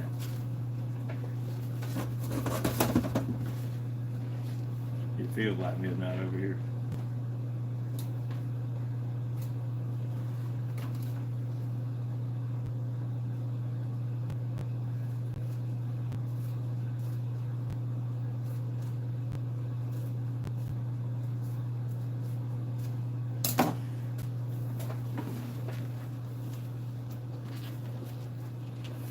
This is like watching wet paint dry, ain't it, Wes?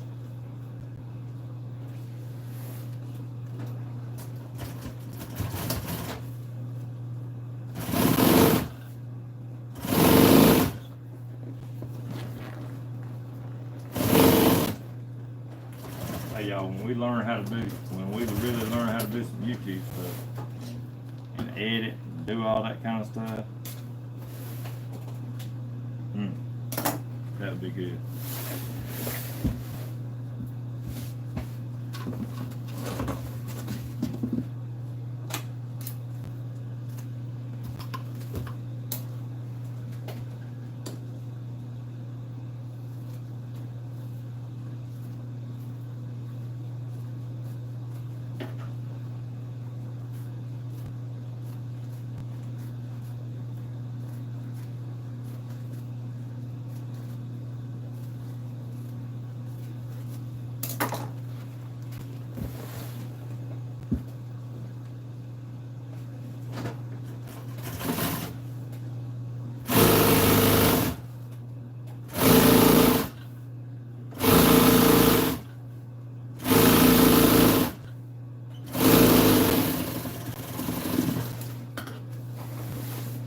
Wesley. This right here is about got it. So we've got this much right here done. So now the part is I would like to hem that right there. The part is sewing the contrast thread on here, and with this bigger piece right here it's kind of a pain, but it really won't take that long to do it.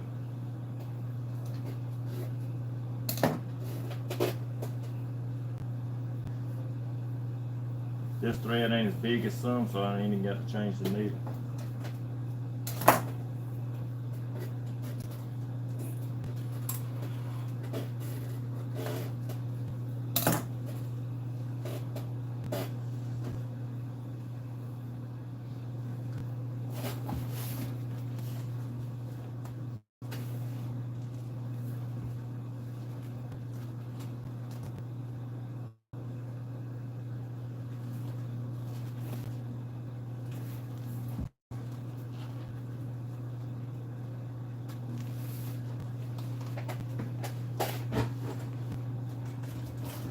It's real important that you keep this right here straight, because this right here is what's going to actually show. It's supposed to be for like looks. Ain't it, Wesley? Wesley done fell asleep over there. I'm watching you.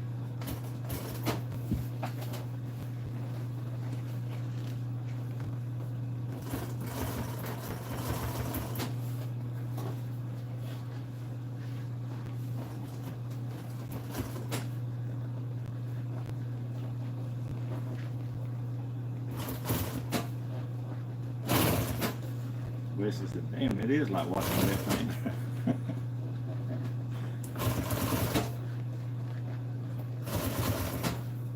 Alright, I'm keeping this short foot over here on this side. It's the shorter side of my foot. I'm just keeping it in the middle of that line, and that way that's kind of guides me on if I'm in or out.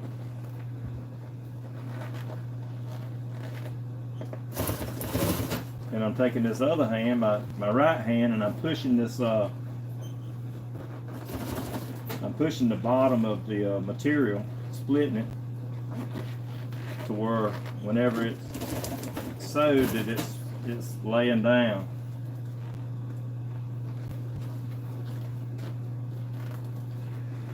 You can glue it. You can glue it down, and you don't have to do this as much. But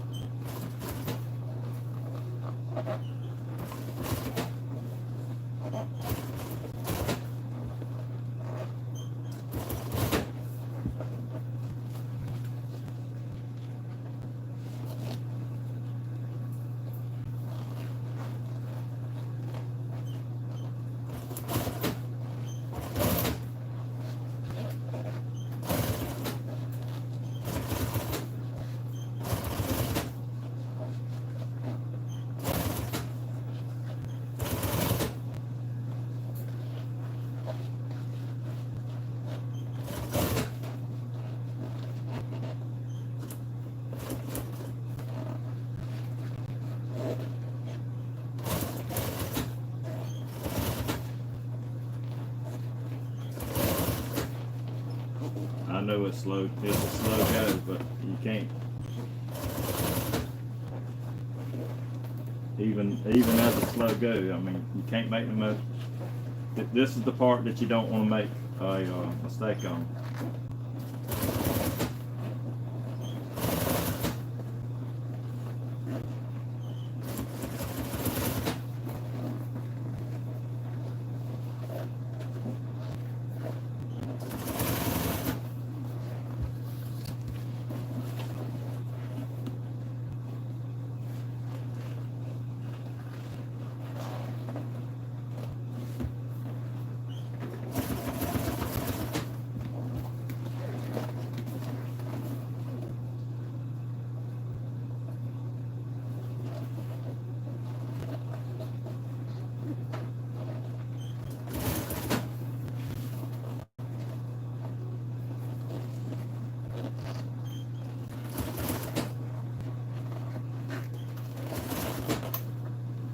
Get me another foot. Trim it down where I can. Wouldn't have to go backwards with it.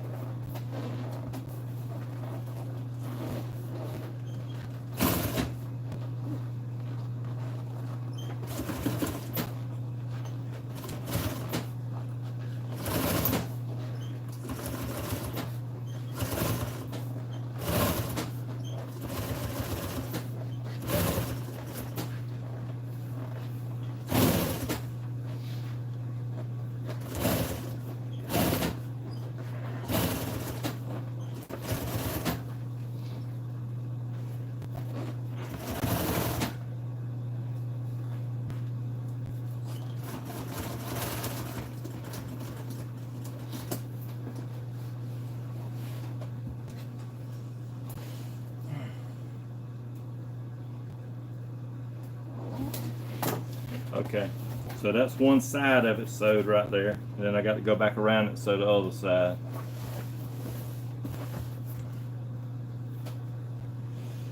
If I can keep it straight, I go from this side with.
You can buy a foot for sewing contrast thread.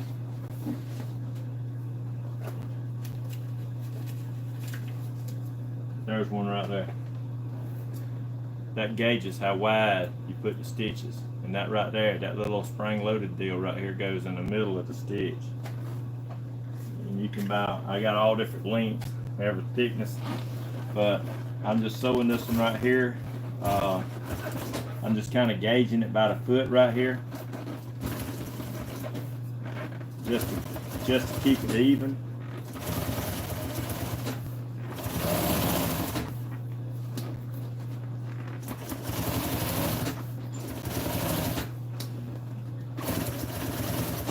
This is easy to make a mistake doing this right here. So you need to probably have a little bit of experience, or take some time and do some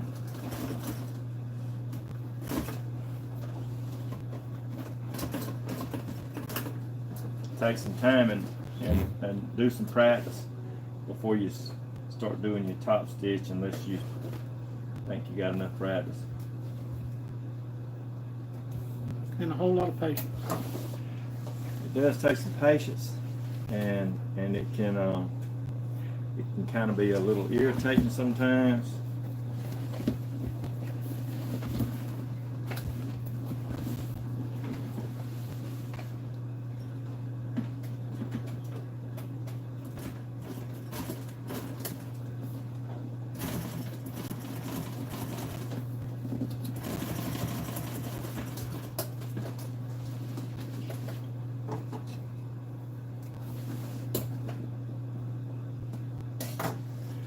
So we're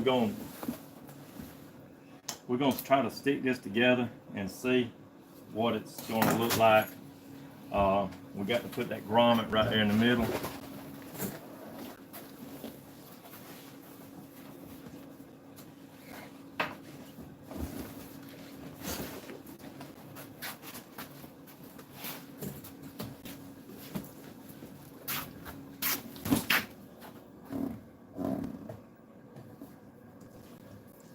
You got the grommet there with It's you? right here.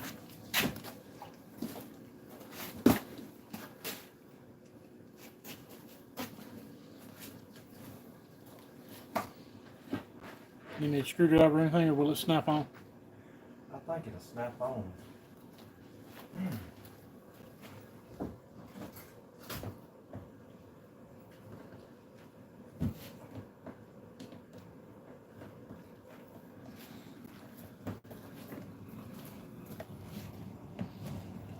Just push that that little bezel right here. You got to push it down pretty tight.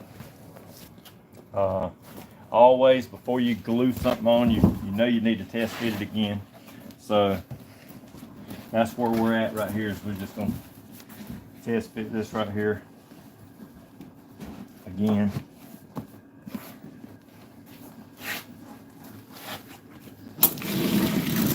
Making sure all lines up. Get it in all the seams.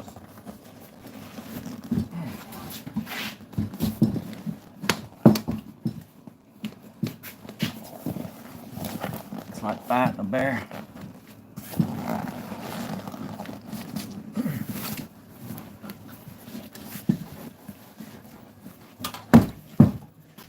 All right, all that lines up.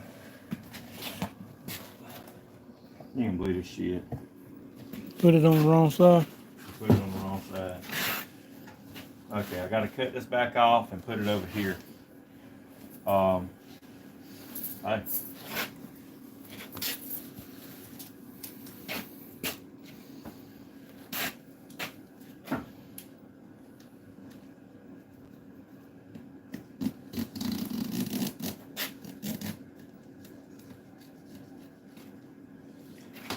This is the reason. This is the reason that you test fit it.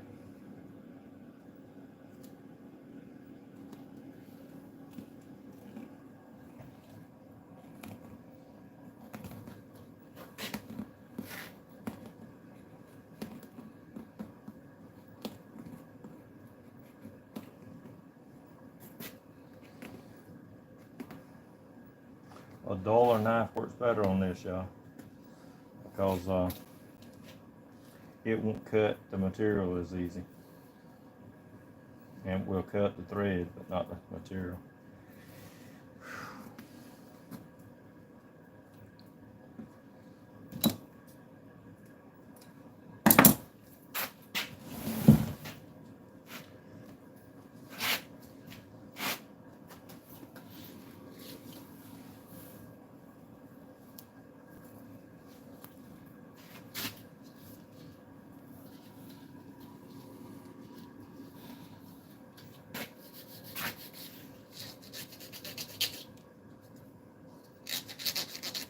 See, if this wasn't live, I could edit that out and you'd think that I didn't make a mistake.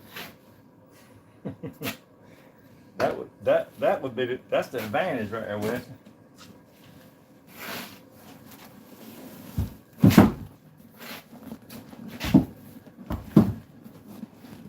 Come on. Get off of there.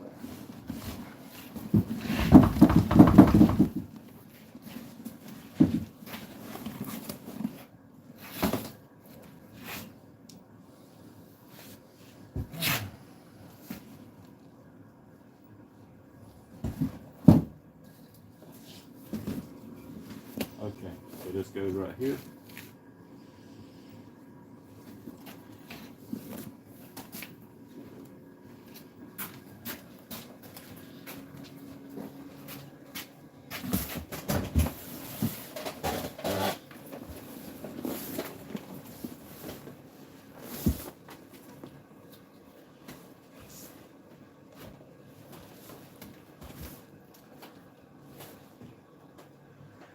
I I'm gonna sew contrast red and hold that on.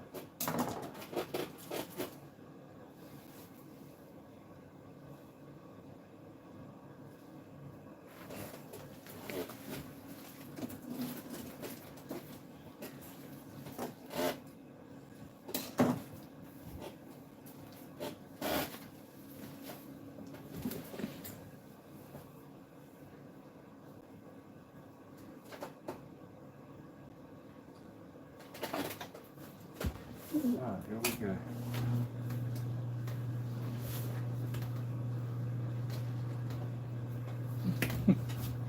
What? We put that in between. Alright. That's par for the course. Par for the course.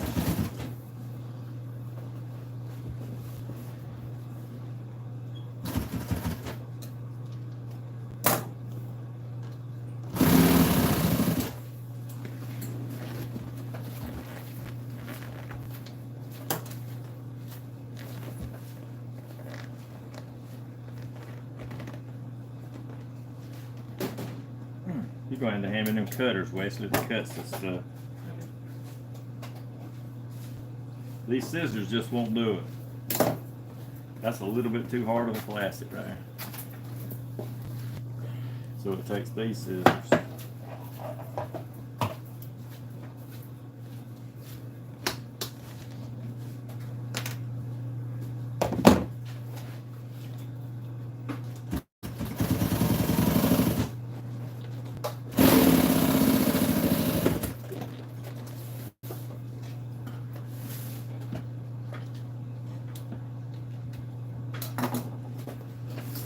Throw it around here. Wesley said I put that carpet up under there. I can just pull it right out. It will pull out? Oh yeah. Okay. Get it out.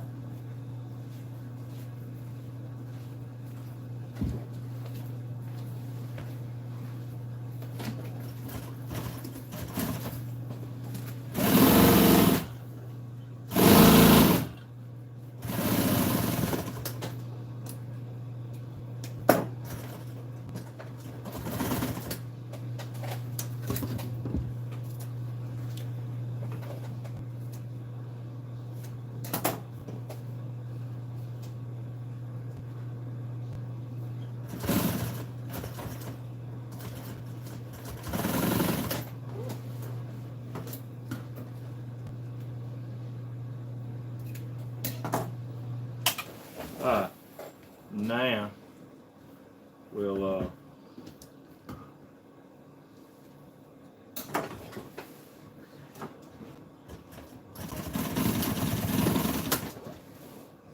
make sure that's tacked down good.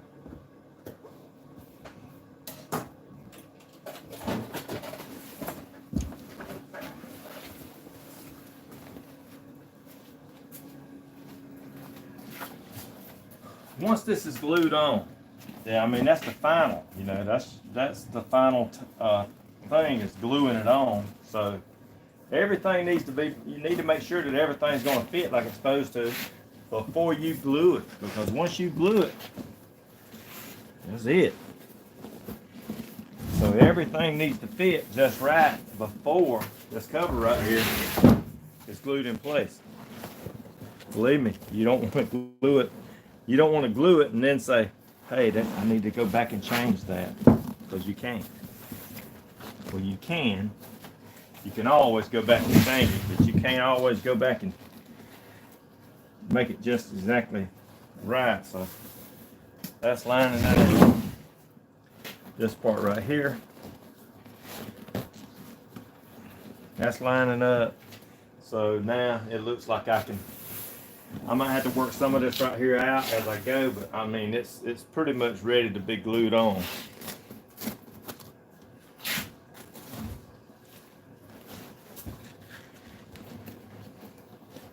That right there, you see that? That's part of the clip, it broke.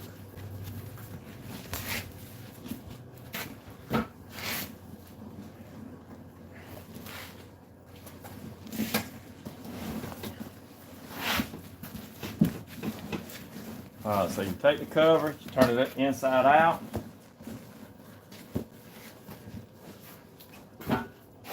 There's some pieces we might use on that backrest. We still got to cut the patterns for that. Just take the cover, turn it inside out like this right here.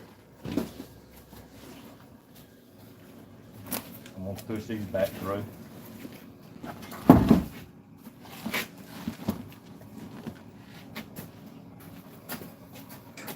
Take your glue gun.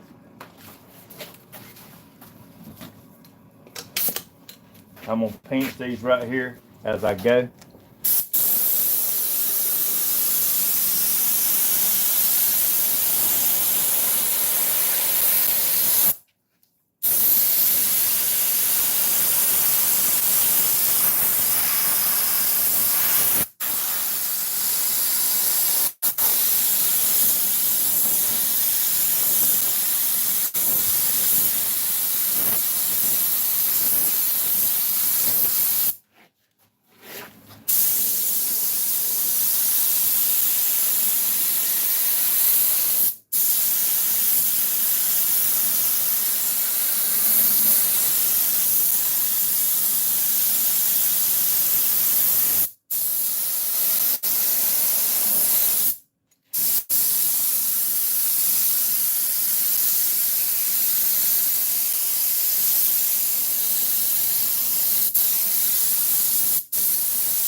This part right here has got that little dip in it. That's where it had the original seam to it.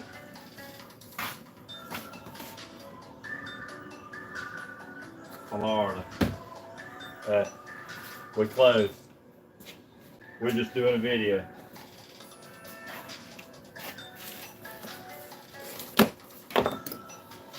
As this starts to dry, I'll just take it mash. You see how the seams is open right there? I'm just gonna mash them together like that. As it dries, I might respray it just a little bit, but you know that this part right here really needs to be glued good, because that's what's gonna be holding the seat cover down.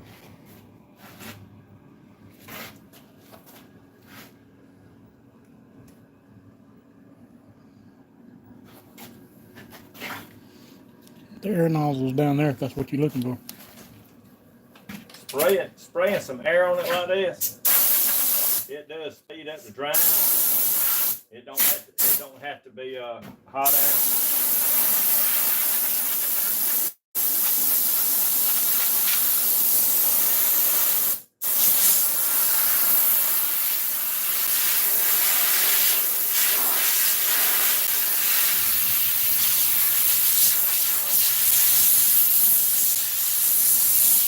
A little noisy, but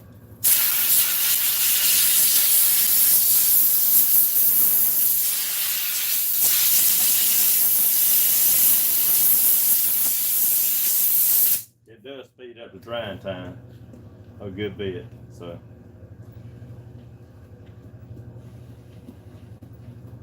see how I'm mashing this right here together? I'm just mashing it together. That part right here is going to go down in this groove right here on the seat.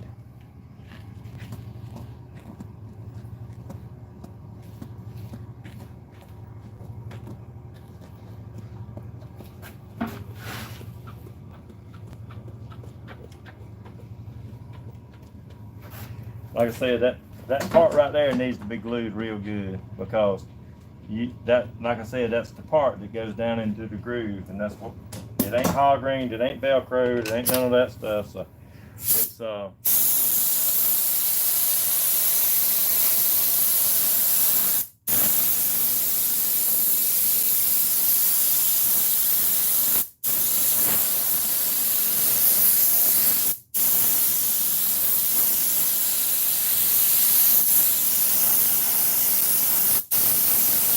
this glue right here is really good. It's really good.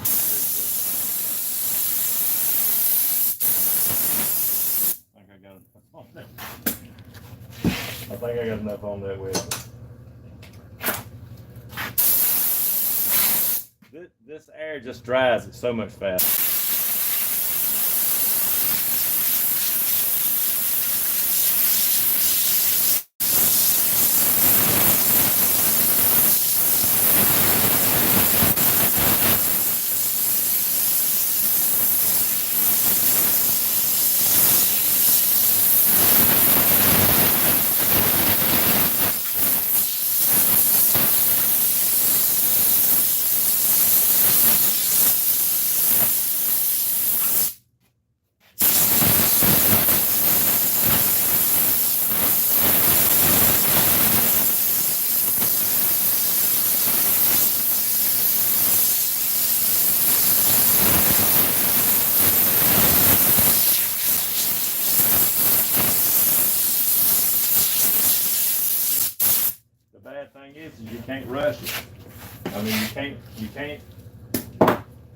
you can't rush this right here too much.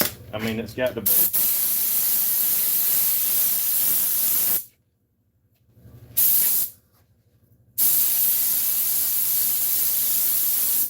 Whenever that window of opportunity comes, you need to stick it, and that's the part that, you know, if it's slick feeling, like y'all can feel that and it feels slick, you can't stick it now because it says ain't gonna hold. So whenever it's that time, when it feels like it's not slick, not like maybe just a little, it don't need to be wet neither. I mean,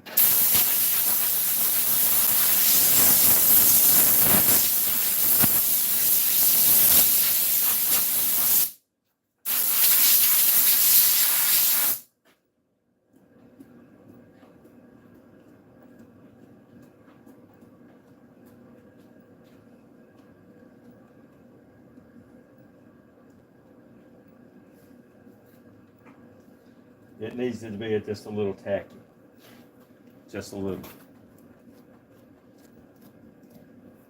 not to where you can stick to your fingers, not so it's gonna come off on your fingers.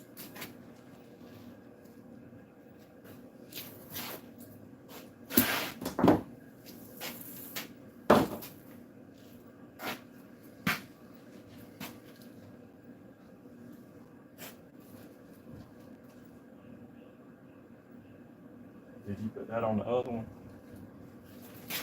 Yeah, we did. All right, this is gonna give us a little bit of time because Wesley's gonna stick this hinge right here on there.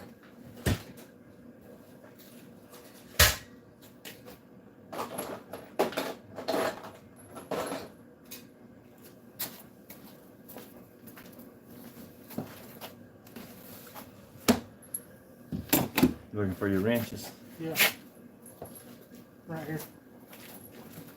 They're always in front of you. Always.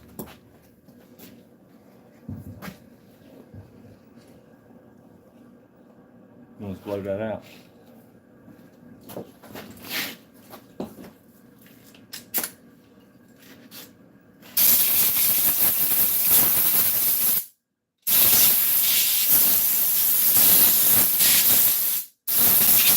When we were sandblasting, we didn't sandblast these because they work. We didn't want a chance messing nothing up.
So that gives us a little bit of time to get this right here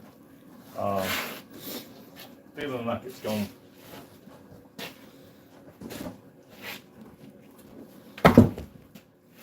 Feeling like it's going to be in the right place. Where I start at most of the time is like right here in this in the very front right here. Getting them seams like that right there lined up. Like that. Come on around, putting it right in the right place. Come over here. Hey, it's sticky. Pushing it down in the groove. Come right here. Damn. Woo, she's stuck.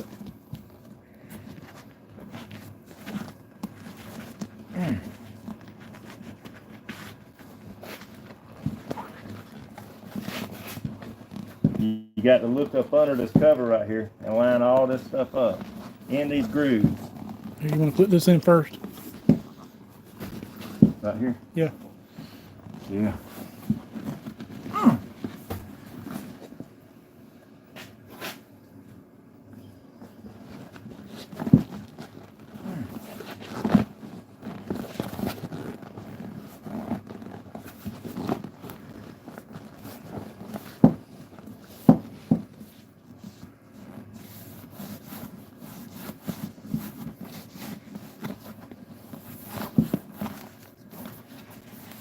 Push all your seams down, it gives it a deeper pleat.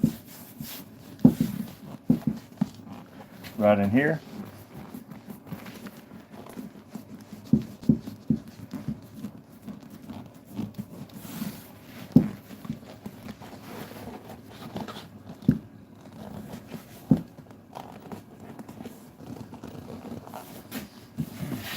Push all these seams down.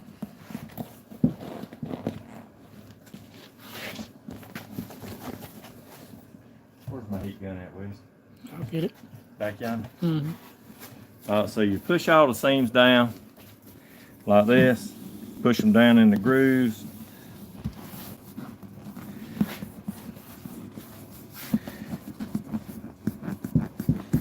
Make sure that they glue tight.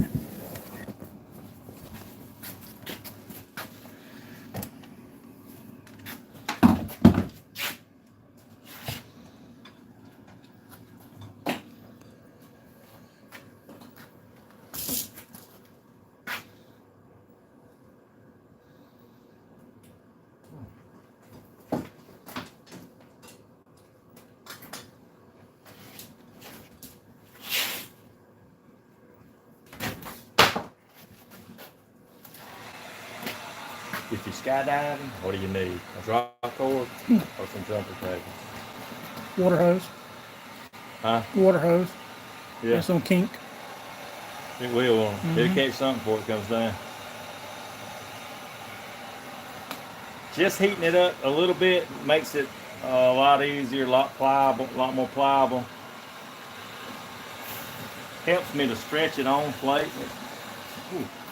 And it's hot. Makes it fit better.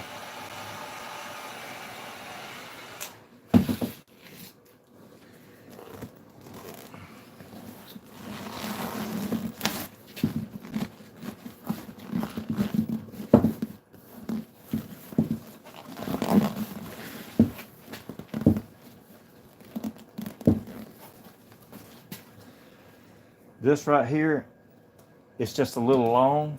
I made it a little long.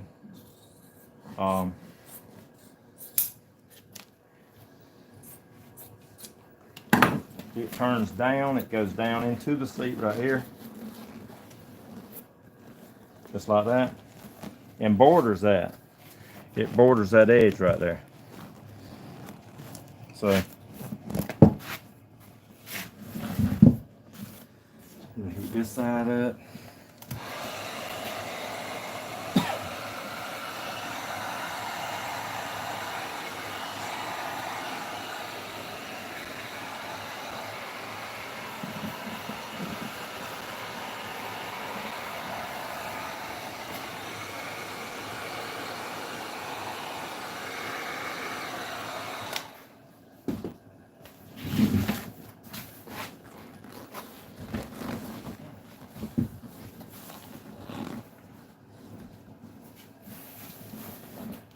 I know it looks rough right now, but when I pull it down, hopefully it's going to be better.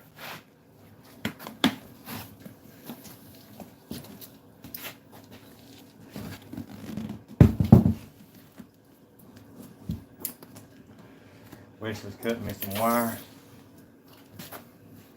We take and stick that wire in here.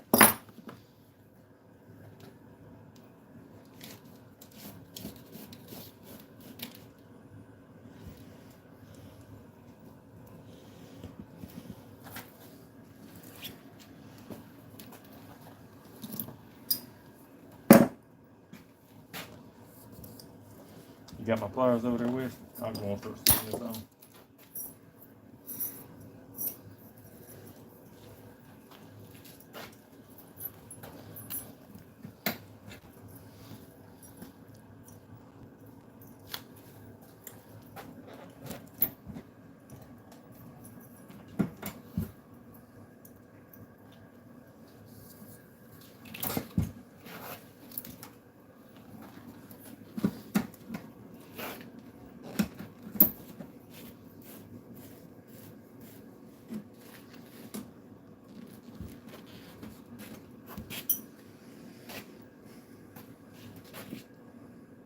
You ain't got to go that far back.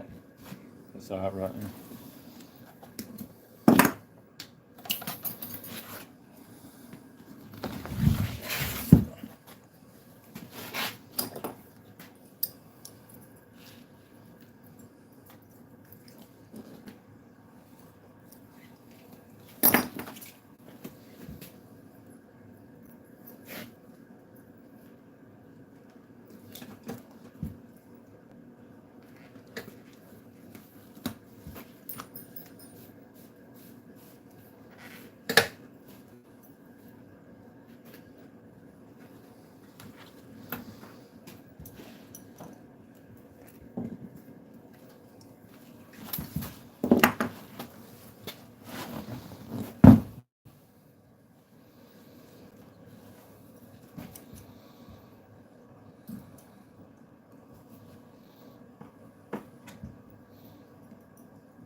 That right there, Weston. Where that hole, that right there's where the Seat mount, I mean the yeah, where the seat brackets. goes through.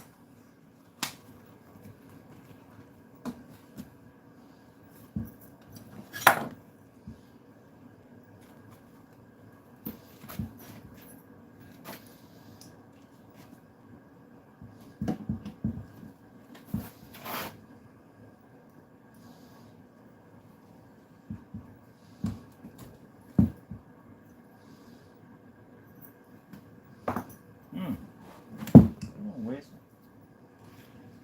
Look how far the springs are away from that.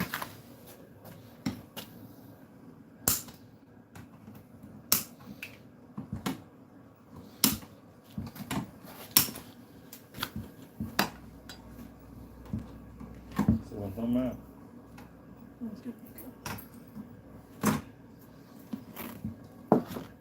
Home, dude. Huh?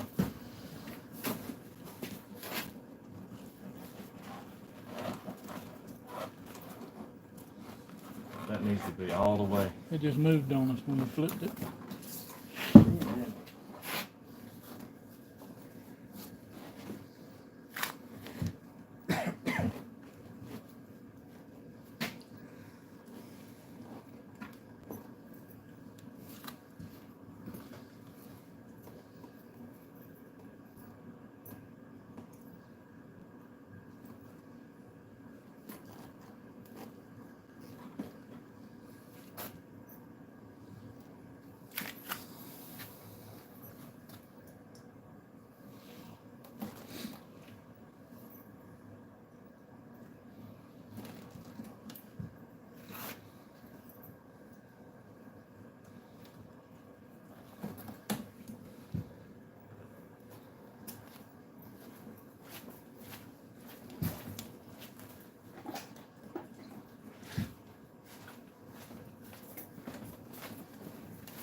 This part right here, I may fold it down like this right here.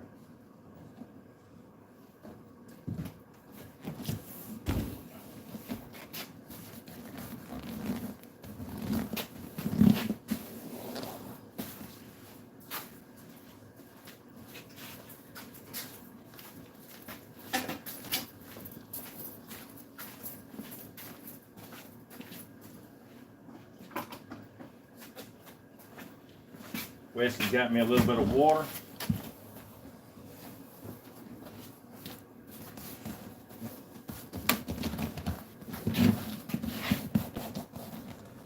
We're having to rub some of this right here around.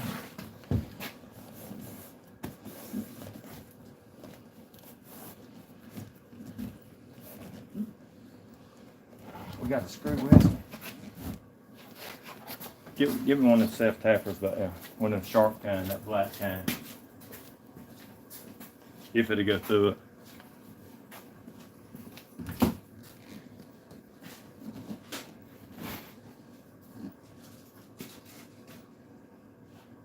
It might go through it. Maybe.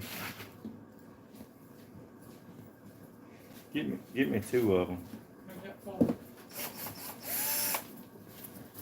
I don't know how good this is.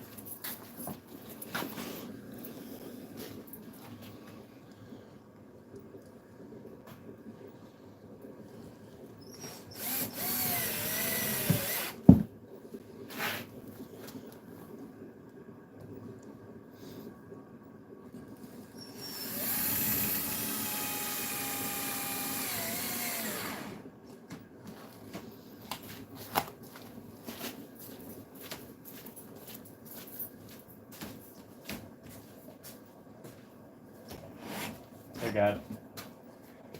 Alright, so that'll make sure that piece holds on, and it made it to where I could pull a little bit further back with it. This steamer right here, we talked about that earlier, about a steamer, how you need that steamer.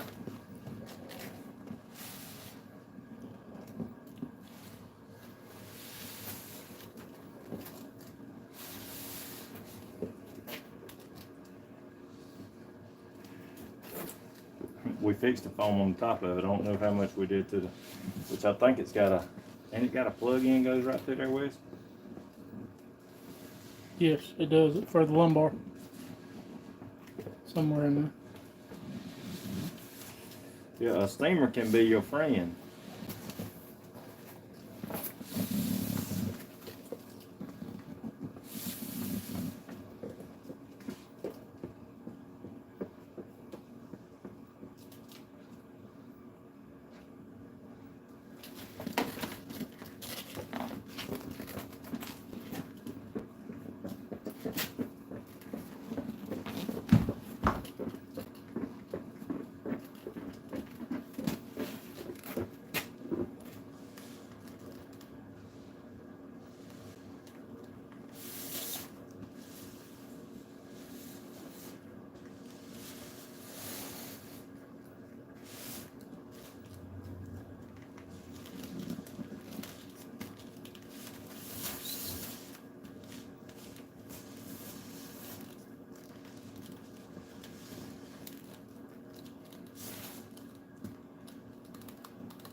it's kind of blank behind the back of it, right? Because the switch goes through there, right there, the hole. So it's kind of blank back there. So whenever we put that switch in there, it's gonna pull that slack right there out.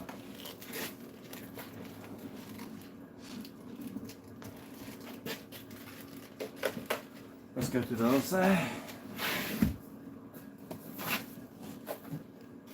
You can tell right there, a little bit right in there.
If they're real bad, really, really bad, you can't hardly get it out. But if they're just some little ones,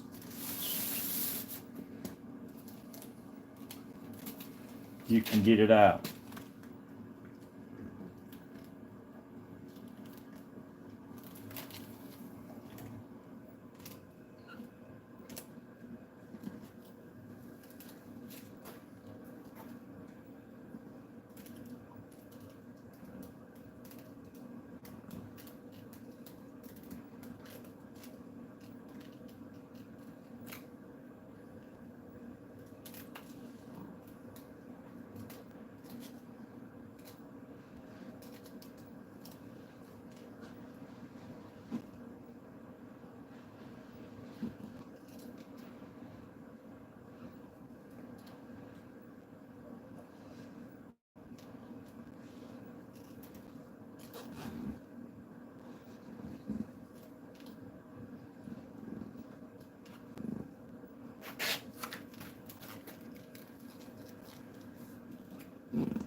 That would take a minute, but I think I could get them right now.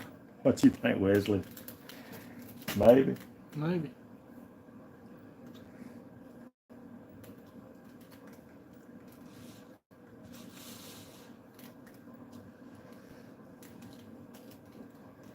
If I had to, I could stick a little Dacron up under it, but I don't want to.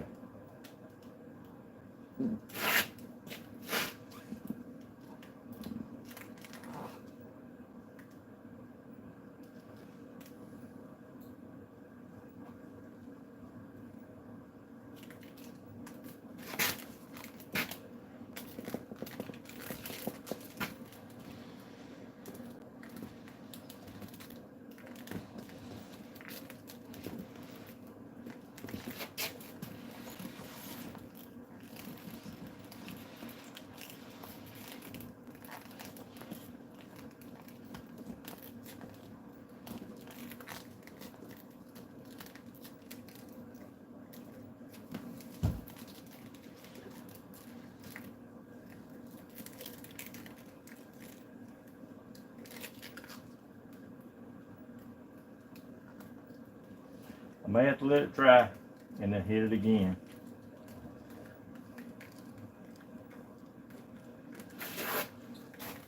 Anyway, that's the way it's done. Probably gonna let it dry, hit it again, try to take the rest of them out. The next process to it is taking the tracks,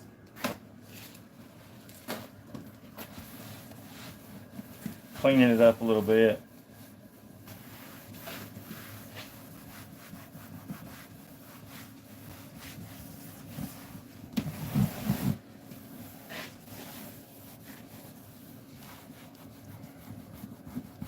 And putting the backrest on it.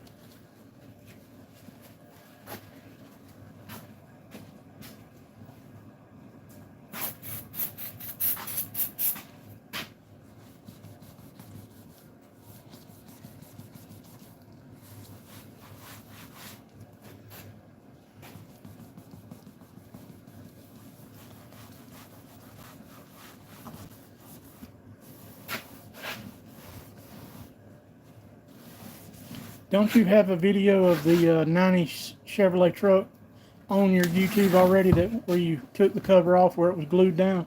Yeah. He has a one of his earlier videos covers that. Yeah, that shows how to get that off, but there's you can take and steam that thing off too. Like, we took this cover off of this one, and it was a glued on cover.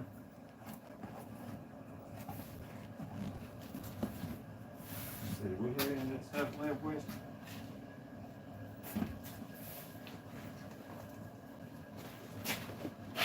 Right there. Okay, this one right here had this type stuff on it. The people that put the leather seat covers on it went over these. This was a glued on seat cover, and we steamed all this right here off, and you can tell it didn't tear the foam up really. And but we went over the foam. Watch any of them other videos. We went over the foam with a 1/2 inch, and it's a really high density pad, so we went across it with that to try to level it out a little bit, because some of these sides right here were down, and I don't know why, but all this right here, you can see all the wrinkles in here where they put the covers over them, and you see they had foam glued on top of this. So the cover that we pulled off had foam and stuff that was glued to it, and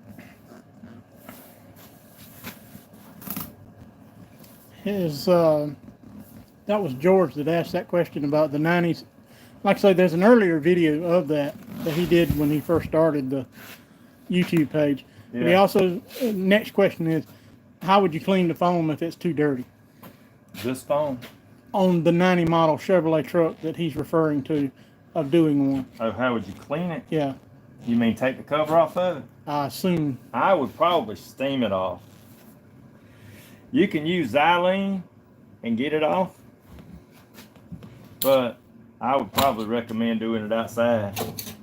It won't mess the foam up, but it, it does have a little bit of a smell to it. So, but that smell will go away. So,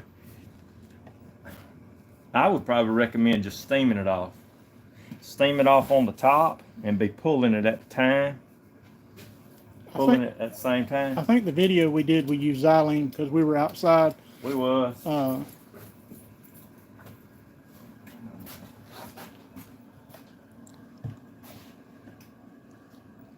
Hey y'all, I can't stand for something to be up under my fingernails.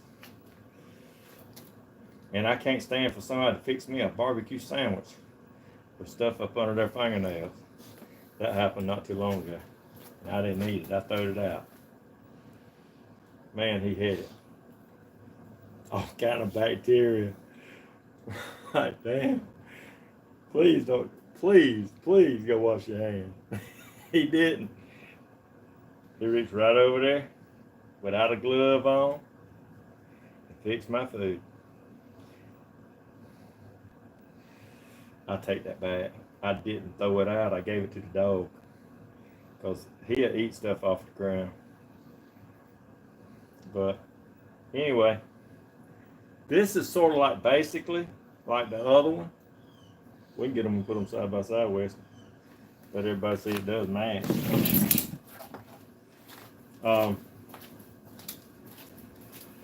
This is the driver's seat. It's the 60/40 seat.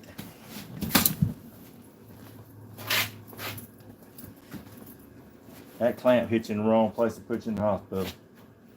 On it, West. Alright. So they do match. They do them different ways. Sometimes I've seen it with the 40 part over here and the 60 part over here. But in this truck, the 60 part come over here and it had the armrest on it. But I've seen them vice versa. And then of course they'll put a center console in one and have two bucket seats the same way right here. So I'll go back and clean this right here up, right in here. I'm gonna go back and steam that right there later, but it's getting kind of late. Sometimes we can't do the video whenever we have a bunch of customers coming in and out of here. You know, we're an active shop, and a lot of people come in and out of here, and it just ain't that good to have the video camera going, you know, and try to explain everything, and then all these other people's got all their business out there online. I don't know if they want that, or, you know, they had to give me their phone number and then had to give me their address and all this kind of stuff. And so it's harder to do a video like that when you're active running shop. If I just did YouTube all the time, then that would be one thing. But I don't, because we got to eat. So I want to thank everybody for watching. You know, maybe you can learn something, especially if you're trying to learn this type of business. I wish somebody like me would have come along when I was trying to learn, but there wasn't nobody that was teaching nobody. They've asked me to teach it a couple of times at the Votech school, but I turned them down because I didn't want to teach somebody to go into business against me. And now it's at this time of my life to where if I died, I'd just take it all with me.